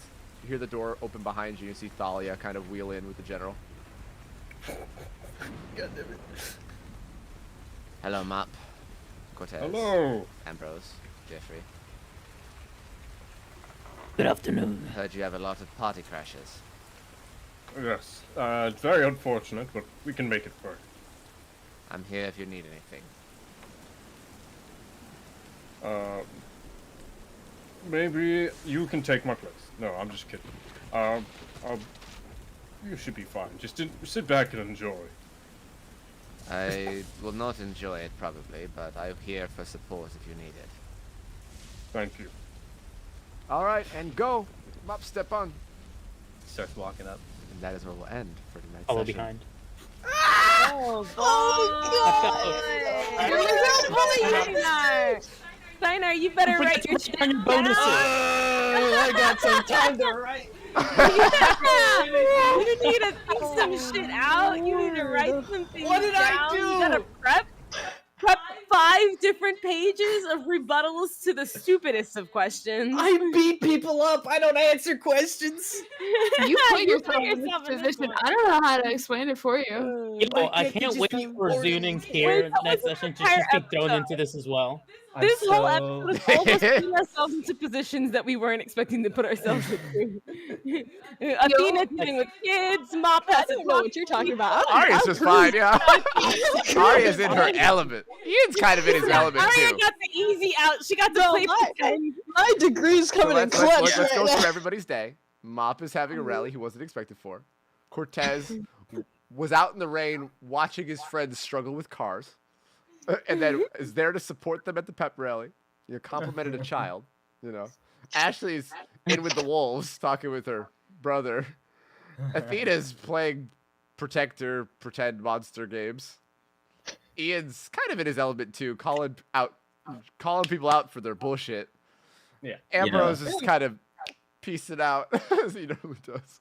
I Now mean, he's you know, in the rally. it's what Ian does, you know? Yeah. Also, I just want to point out, Moogles loves kids. Great with kids. Enjoys this. Probably would have dealt with this better. Athena? You know? I was telling her in DMs, we never said we were good with kids. And I feel like we're a little Teens, maybe. honest. But with kids? the She's intelligent. Like, I get Zoe's intelligent and things like that, but as soon as she went into thunderstorms is scary, I was like, my brain is like, it's how do just, I- it's just energy. The fuck? We've seen so much worse that it's even harder for us as people to be like, Yeah, but my Thunderstorms brain is are like, bad. oh yeah, I'll just tell like my brain is like, oh yeah, just like go in with her and be like, oh yeah, well this is how we count out how close the thunderstorm is, or like it's like, oh it's just the sky giants bowling. For Athena, it's like, when's the last time I ever thought a thunderstorm was scary? There are so Man, I much slept scary, like a stupid idiot. baby. I love us. Fucking Motley Misfits is an understatement of a fucking name. All right, so everybody, thank you so much for watching, and thank you guys so much for playing. But don't forget, April 6th at 8 p.m. is the next episode of the comic finally dropping. So please return to that. And make sure to check out the Weekly, Patreon April 6th, you as guys well. better be there to support and read the entire thing, comment, Who knows? and subscribe to the Maybe, comment. maybe we'll read it on stream before we get going. Who knows? That would Anyway, be fun. thank you guys so much for playing. Thank you guys for watching. We'll see you next time. Bye-bye now.